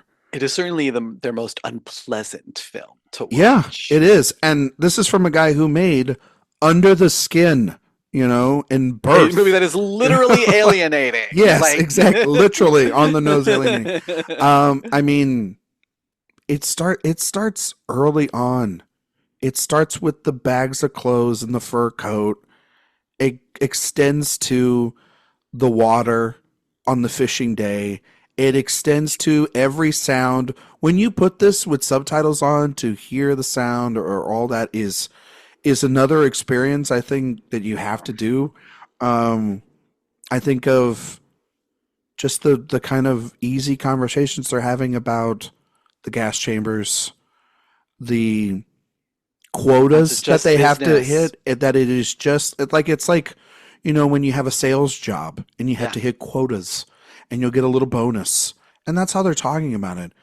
But instead of it being about like a phone call, it's human lives. It's the erasure of culture and history, and it's not done. It's for one of most movies are here to entertain and to educate. This one does a lot of education, maybe for some people, but for me, I just sat there numb. I remember, Dan, you talked about walking out of certain films on your list and needing to have a moment to yourself. I saw this at Telluride and I skipped a movie, my next Mm, film after this, yeah. because I couldn't imagine really sitting with anything else. And I needed a break in between, which was the next film I was going to see, which was All of Us Strangers. Oh A God. wild back to back. Oh But I wow. needed like an hour. I needed to sit down and Yeah. think over, and I was listening to Glazer's conversation about it. Again, I will never get out of my head the night vision sequences, the girl with the apple, the Mm, ray of hope inside this murky tale, and that was real. And yet, when you look back on it and you rewatch the film early on, the rotten apples in the fields when mm, when Haas is riding with his son, how much of her efforts is really yeah. making a difference, but yet she's still every She's still day trying. fighting. And it's not about, oh well, it'll get handled, or it's like, okay, no, you still need to go and put the time and the effort and the lens on it. And it's you know, I don't think Jonathan Glazer expected what's been going on um, you know, overseas in the Middle East and everything. But as it is growing timelier and timelier with each passing day, this movie's ultimate message. And I think that when we get to that episode in a couple of years, and we're talking about the best films of this decade, this is the A24 film I'd like to put up for the contender spot for that. Because I think that this one is what we're going to be maybe teaching in schools and maybe having larger conversations about, more than just about like a little signy list of a bunch of, you know, quote unquote Hollywood talents, but are actually just assholes in disguise. So, or actually, they're not disguising themselves anymore because they put their names to it. So just assholes. So, Yeah. um, it's a beautiful film too. It's impeccably edited. And Michael Levy's score, which is phenomenal. The sound work, which won the Oscar. It should have won a fuck ton of more awards. And Sandra Hüller and Christian Friedel's performances Mm, are dangerously brilliant. And yeah, I mean, it's kind of also speaks for itself a little bit too when you watch it. yeah. This was the film that I handicapped because Oh, it's this is the just one. this is the Yeah, it's one where kind of in its I own was league, right? yeah, I was just looking through the list. I'm like, these are all great films, but like the zone of interest, this is completely unlike anything else A24 has ever distributed. And it really just like stayed like this is and Under the Skin, but that at least had Scarlett Johansson as like, a big star doing something weird. Yeah, And she was in that era. She was doing that in yeah, Her, so it made sense. right. You know, That feels like a real independent movie, but it's Zone of Interest, like this is an art film in like capital letters. yeah. And oh, I so I when I went up to my family's recently for Passover, um, they brought this movie up without my prompting and asked me if I had seen it, and because they wanted to watch it, I was like, "It's a brilliant movie. You should watch it." And I will say nothing more. And it was a really, really weird movie to watch the night before Passover, but it was also a lot of fun sitting next to my mom during that movie because anytime anything would happen, she'd go, "Is that?" And I would go, "Yes, that's exactly what you think it is. Yeah, it's It's a mo- exactly what you I think it mean, is." it's a movie that is also too making your mind go like a mile, like a, it's turning the wheels the whole time But because yeah, because the sound of the movie, you're not seeing anything over the wall. So your mind's filling in the blanks. yeah, And that's terrifying because, okay, think of the worst thing possible. It's probably 10 happening. times worse. Maybe 10 times worse, maybe 20 times. But, oh, these When the radishes look smoke's really going. good. This garden looks great. They'll serve you whatever. They'll clean your boots. Mhm. Look at the beautiful orange sky at night.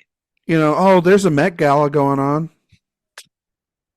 I did. Yeah, Tell me that life, quote unquote, life will go on while atrocities happen. And how long yeah. until we say enough is enough? So it's, yeah, Hmm. kind of speaking to itself. Yeah, It does in its more. own It league. This movie has done more than any keyboard Twitter personality in the last 6 months. Yeah. Oh, absolutely. Put this online and Yeah. let it stream. Yeah. Seriously, have it streaming all the time. This movie is on a whole other level from any other movie released in the past few years. I think you're absolutely right. This is the movie that will be taught in film school. This is the movie that will be passed down as one of the great films from this era. Dan, we're at that Mhm. time for your number one. My number Yeah. one was Moonlight. Mhm. I think I know what your number one is because he told me ahead of time. But Tim, what's your number one movie? Well, I've kind of talked about this movie a lot. And look, I understand how Robert Kennedy feels having a brain worm, because for the past Good job. Good job. for the past year, I have not been able to get Celine Song's Past Lives Yeah, out of my head. this was a penalty box movie. Oh, for you? Oh, okay. Okay. I put it in the penalty box because I'm like, I can't put two movies from last year in the top five. And I was like, I'm gonna put Zone of Interest, but Dan, what happened I last know, year? I know the Past Lives. You were like, I never do this, but it's a 5-star on first I viewing. had five Yep. movies last year that ended up being 5 stars. Yeah. It was And I know the Killers, Zone of Interest was Oppenheimer, there. Zone of Interest, May, December. But the first one It's was Past Lives. Yeah. And it was one of those This is the one that broke the seal. yeah, it was like, oh, now the floodgates are open, baby. And rightfully so, because it's one of the great debuts of the 21st century. Yeah, it's one of those, and I watched it again for like I don't want to admit how manyth time, and Yeah. it still has this pull over me. It still has this thing where and because I've seen it so many times, I know the story. I know what the point of the movie is. I know what's going to happen at the end. And every single time I watch it as though I can change the ending. Mm. And I love the ending. The ending is so perfect. It's so beautiful about two people, again, to bring it all back to what we were talking about, shedding their past selves Mm, in order to become the people. And literally, they have to get rid of that past life, get rid of their connection to each other, no matter how strong it was, in order to move on to the next stage of their lives. And it's awful, and it's beautiful, and it's sad, and it's happy all yeah. at once. And every single scene in this movie just touches me in some way. There's either just one perfect shot, hashtag Oh, yeah. trademark, I copyright, know. whatever. I know you're gonna. Yeah. There Sorry, or there, HBO. yeah, or there's one just perfect line reading or one reaction that comes from one of the characters that just makes it indelible. Mm. And I have just not been able to think about any other. There's been no other movie that has taken up residence in my brain the way this movie has. And I can't shake it. I don't want to shake it. I I love that this movie is now just a part of my soul. Yeah. I mean, I think, Dan, what you're experiencing every time you watch this movie and hoping for something different, you're hoping for the chance that Inyon is going to be Yeah. in a different form than what it is. I mean, like Yeah. you're Or wanting that that because I have next watched it life so for many times, they've built because I've watched it so many times, they've built that extra Indian. yes. I mean, it's I've said this a lot about it too. It's such a very New York film.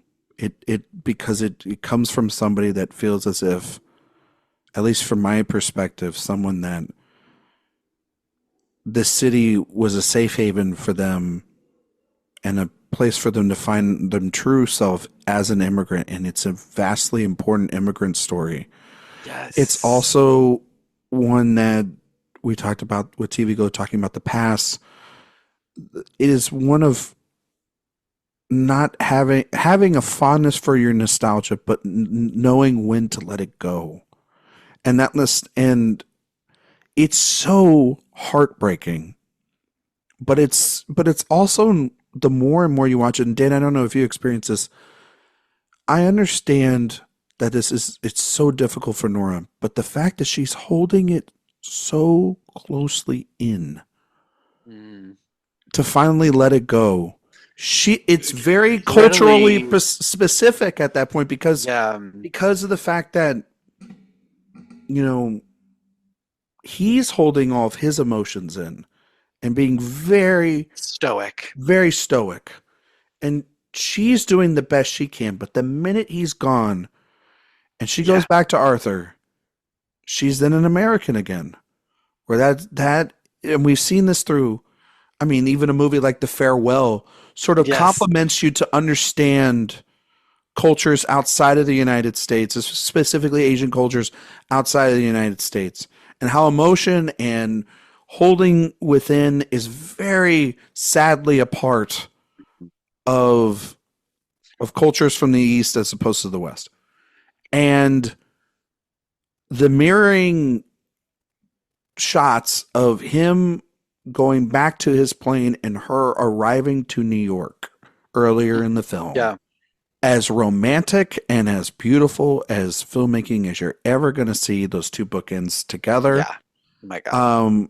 I mean, Teo Yu's performance, the great Greta Lee, they're incredible. But John Margot, Mon Magaro, I mean, my God, him in that give bed, him the world.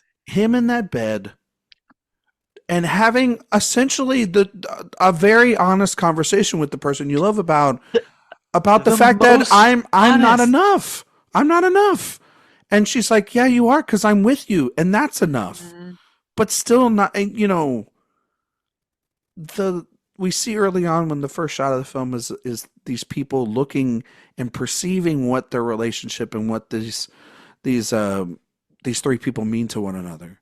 But then later in the film, to actually see the conversations that they're having, this, bilingual conversation, and ultimately where it leads to. I mean, it's incredible filmmaking. The end of that scene in when we see that scene play out in the course of the movie, the end of that scene between the two men is so brilliantly written. It's so great. And it's one of those things where I love when filmmakers love and want the best for all of their characters. There's an old Roger Ebert maxim that he doesn't cry at films that are sad. He cries at films where people are just really good people. And that to me is this movie. And so in Song has said it too, that it's just about three people being so kind to each other. And I think that's ultimately the thing that gets me about it, is that they're all such good people to each other when they didn't have to be. And God, the look on Greta Lee's face throughout that last scene, it kills me. You feel her wanting to get in that car with him and also needing to stay on that sidewalk. It's perfect. It's perfect.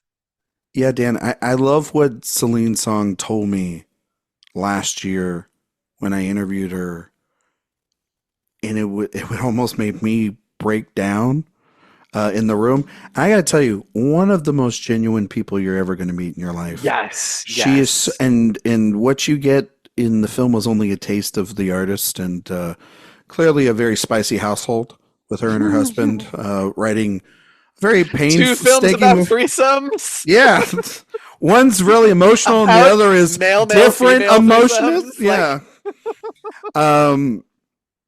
but saying that there is no real villain of this movie.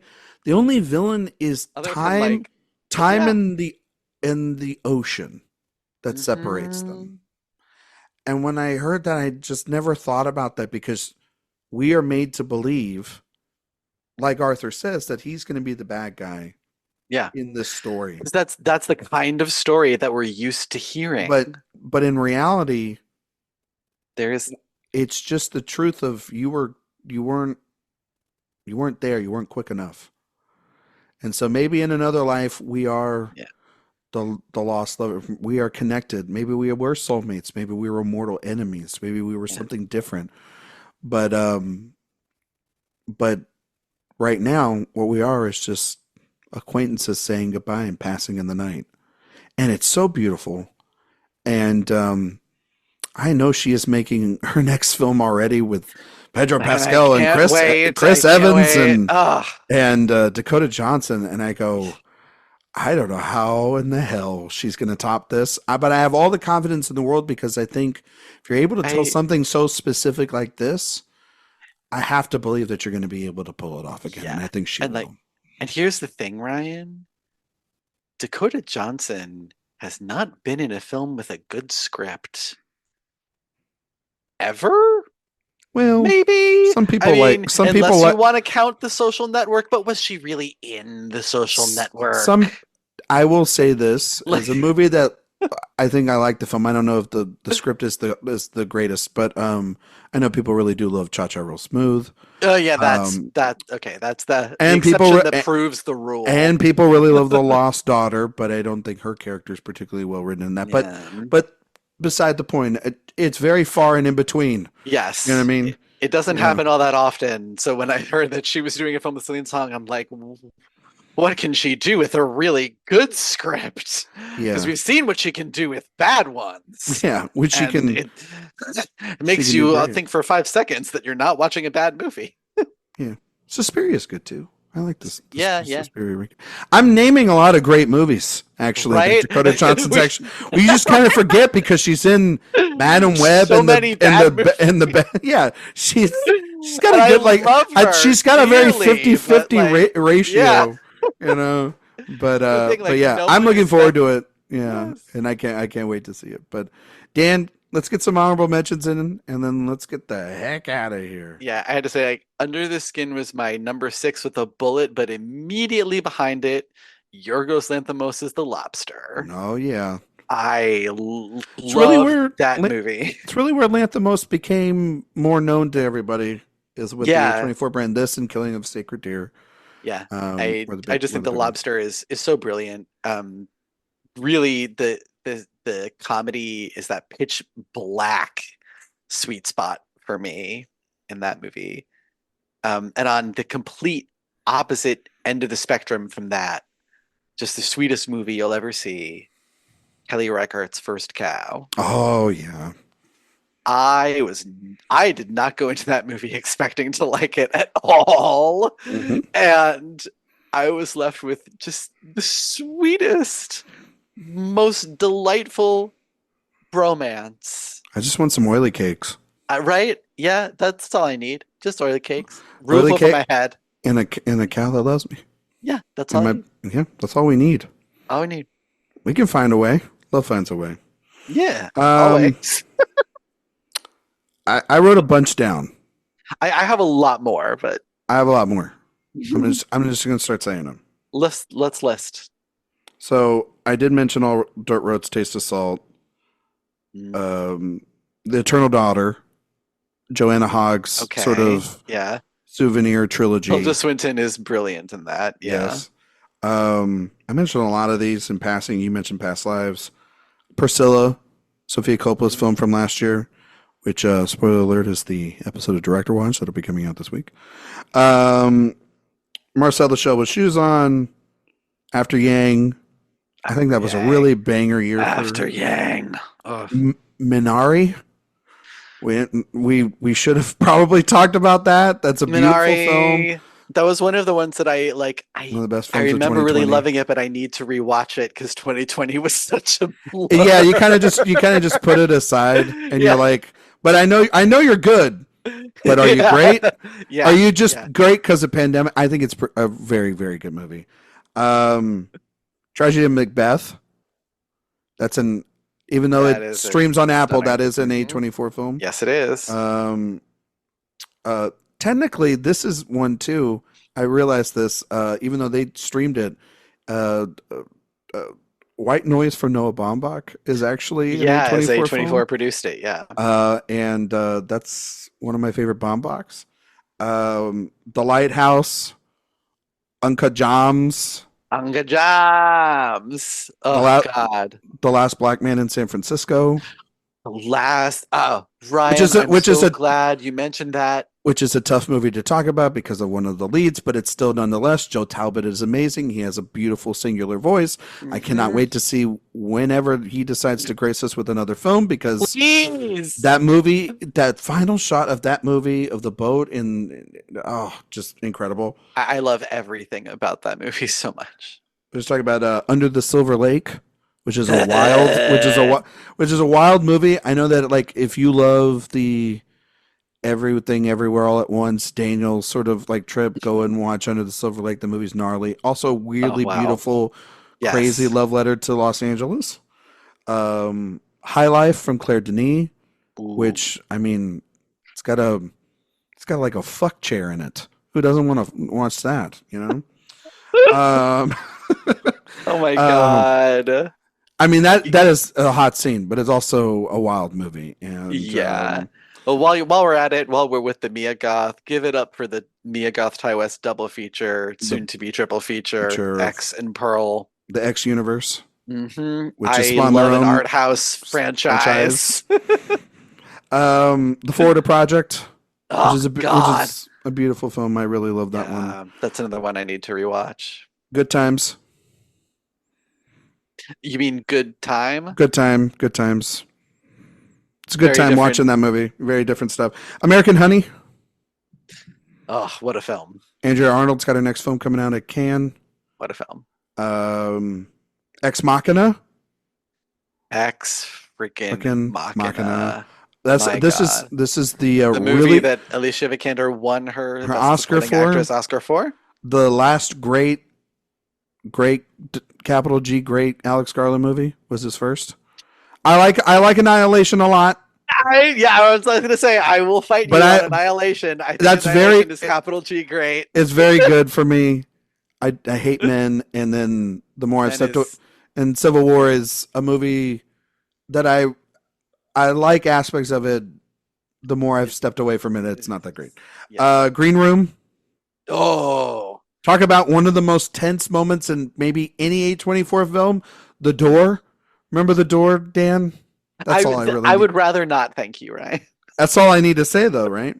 Under the Skin, A Ghost Story, The Spectacular Now, which is a very good, very Spectacular solid Now, so good. coming of age story. Locke, Yes. because no list would be imperfect without Tom Hardy.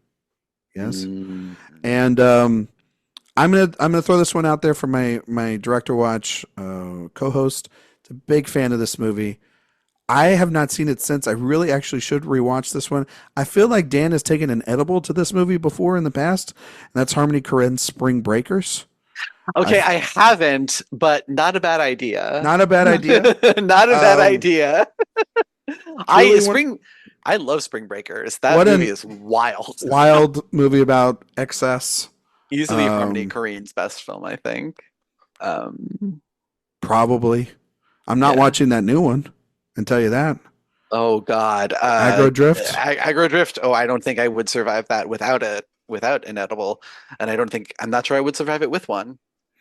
That's fair. I've heard so many people walk out of that movie. I know. I makes you think why you would leave your media job to go work with Harmony Korine. Just kind of curious. It's a real question. It's a real question. They're asking out there. One that I have taken an edible to is Gaspar Noé's Climax. Oh, I knew you were going to bring this up. What? You know I don't. A film. What a film! I love this film. It's sort of Gaspar Noé plays the hits, but show me another film that has shot dance that way. You can't do it, and it's beautiful. And one that I feel like not a lot of people talk about, but I think is brilliant, is Trey Edward Schultz's Krisha. Oh, Krisha. Okay. Thought you were going another Trey Edward Schultz movie. Oh, I thought you didn't like Waves. I thought you liked Waves. I need to rewatch Waves. See, I'm not a big fan of Waves. I know Eric is, and we're all about to get fired. He loves the movie. I just thought it was like a big okay. That was like a shoulder shrug of a movie for me. That was when you can rewatch it. They added a second press screening of it at TIFF that year, and I went to the one that they added, not realizing that it was in the IMAX screen. Oh shit! So that first half on an IMAX screen, that's rough. I felt like my mind expanded watching it. Truly, but I also feel like that was. I don't know what the first half of that movie really looked like, because I saw it in the biggest, loudest format possible, and I was in the movie. So I feel like my experience of that was much better than the movie probably actually is. It's really crazy. Thinking back, I saw there's a movie coming out later this year. Is His Three Daughters. What a film! What a film! And we saw that. Did we see that all together? I saw it. I did not see that at IMAX. I saw it at TIFF, but it was not in IMAX. I saw it at TIFF, and it was in the IMAX. Wow! And I gotta just tell you this: it was seeing a movie that you wouldn't expect on IMAX in the IMAX. It's weird. It's very weird. It's weird to watch a standard 95-minute talkie drama about your father's at least with Waves ailments, that Waves almost feels like an IMAX movie, and then it has that moving camera that wants to put you in the middle of all these shots. His Three Daughters is not. It's really not as cinematic as you think, but then when you watch it, you're like, this kind of rules. Why don't we have more movies? Just why isn't every movie in IMAX? Why wouldn't Past Lives be in IMAX? Why wouldn't I be able to watch it that way? You know, Why shouldn't we see Natasha Lyonne's face 6 stories tall? I'm telling you, her cigarette is like I cartoonishly big come in that on. movie. It was insane. We'll talk about that movie later this year. Netflix picked that Yes. up. But yeah, I just no, Krisha's great. One of the most unhinged Thanksgiving movies you could ever watch. That and Home for the Yes, Holidays. Watch them back to back. I really think that's the way you should go with that. God, like Krisha, it's one of the movies like I can't watch it again. It's too stressful. For real. But my God, and what a performance! I What mean, a performance from her in that movie. for My real. gosh. For real. Well, that's the top 5 and many more A24 films Yeah. that we love. Dan, can Yeah. you tell everybody where they can find you and all your work on the internet? Of course I can, Ryan. You can find me on Twitter at Dance and Dan on Film, Letterboxd and Post at Dance and Dan, and you can find things that I write at Next Best Picture and right here at AwardsWatch. You can find all my work here at awardswatch.com. You can find me on Letterboxd, Instagram, Twitter at Ryan McQuade77. If you like podcasts, we do the Director Watch podcast. We are wrapping up our Sofia Coppola movie series this week. We will be talking about, obviously, her latest film that came out last year in Priscilla, and we will have the great Emma Sasek on with us on that episode. If you want to hear her eviscerate Jay on a podcast, I suggest you listen in this week. It's gonna be good. It's one of the funnier episodes we've released in a long, long time, and we thank Emma for coming on. I will tease ahead of time right now that our upcoming movie series that we will be doing after Sofia Coppola will be none other than the great action filmmaker himself, Mr. Tony Scott. We will be doing Tony Scott Summer here on Director Watch. And we're going to start with The Hunger. We're going to try to do as many of those films as that are on the schedule as possible. And we have a guest right now lined up for every single episode. We're super looking forward to talking about just some wild, fun action movies and seeing where they rank up after, we talked Freakin', we talked Sofia Coppola. Now it's time to just get wild on Director Watch. So tangents be damned. We're gonna deliver everything to you, and that is over on wherever you can get your podcast, iTunes and Spotify 5-star reviews. We greatly appreciate that. While you're over on the website, go and sign up for the newsletter. That's sent out twice a week. We greatly appreciate you signing up for that. That's the best place to get all news, reviews, and interviews and podcasts all sent to you in one place. Next week, we will be back. We will be talking about the latest film released from Neon, Babes, which premiered at South by Southwest and has our own Tyler Doster's quotes all over it. Woo-hoo! The trailer and the poster and everything. And we will be talking about the best or our favorite films about parenthood. So thank you all so much for listening, and we will see you all next time.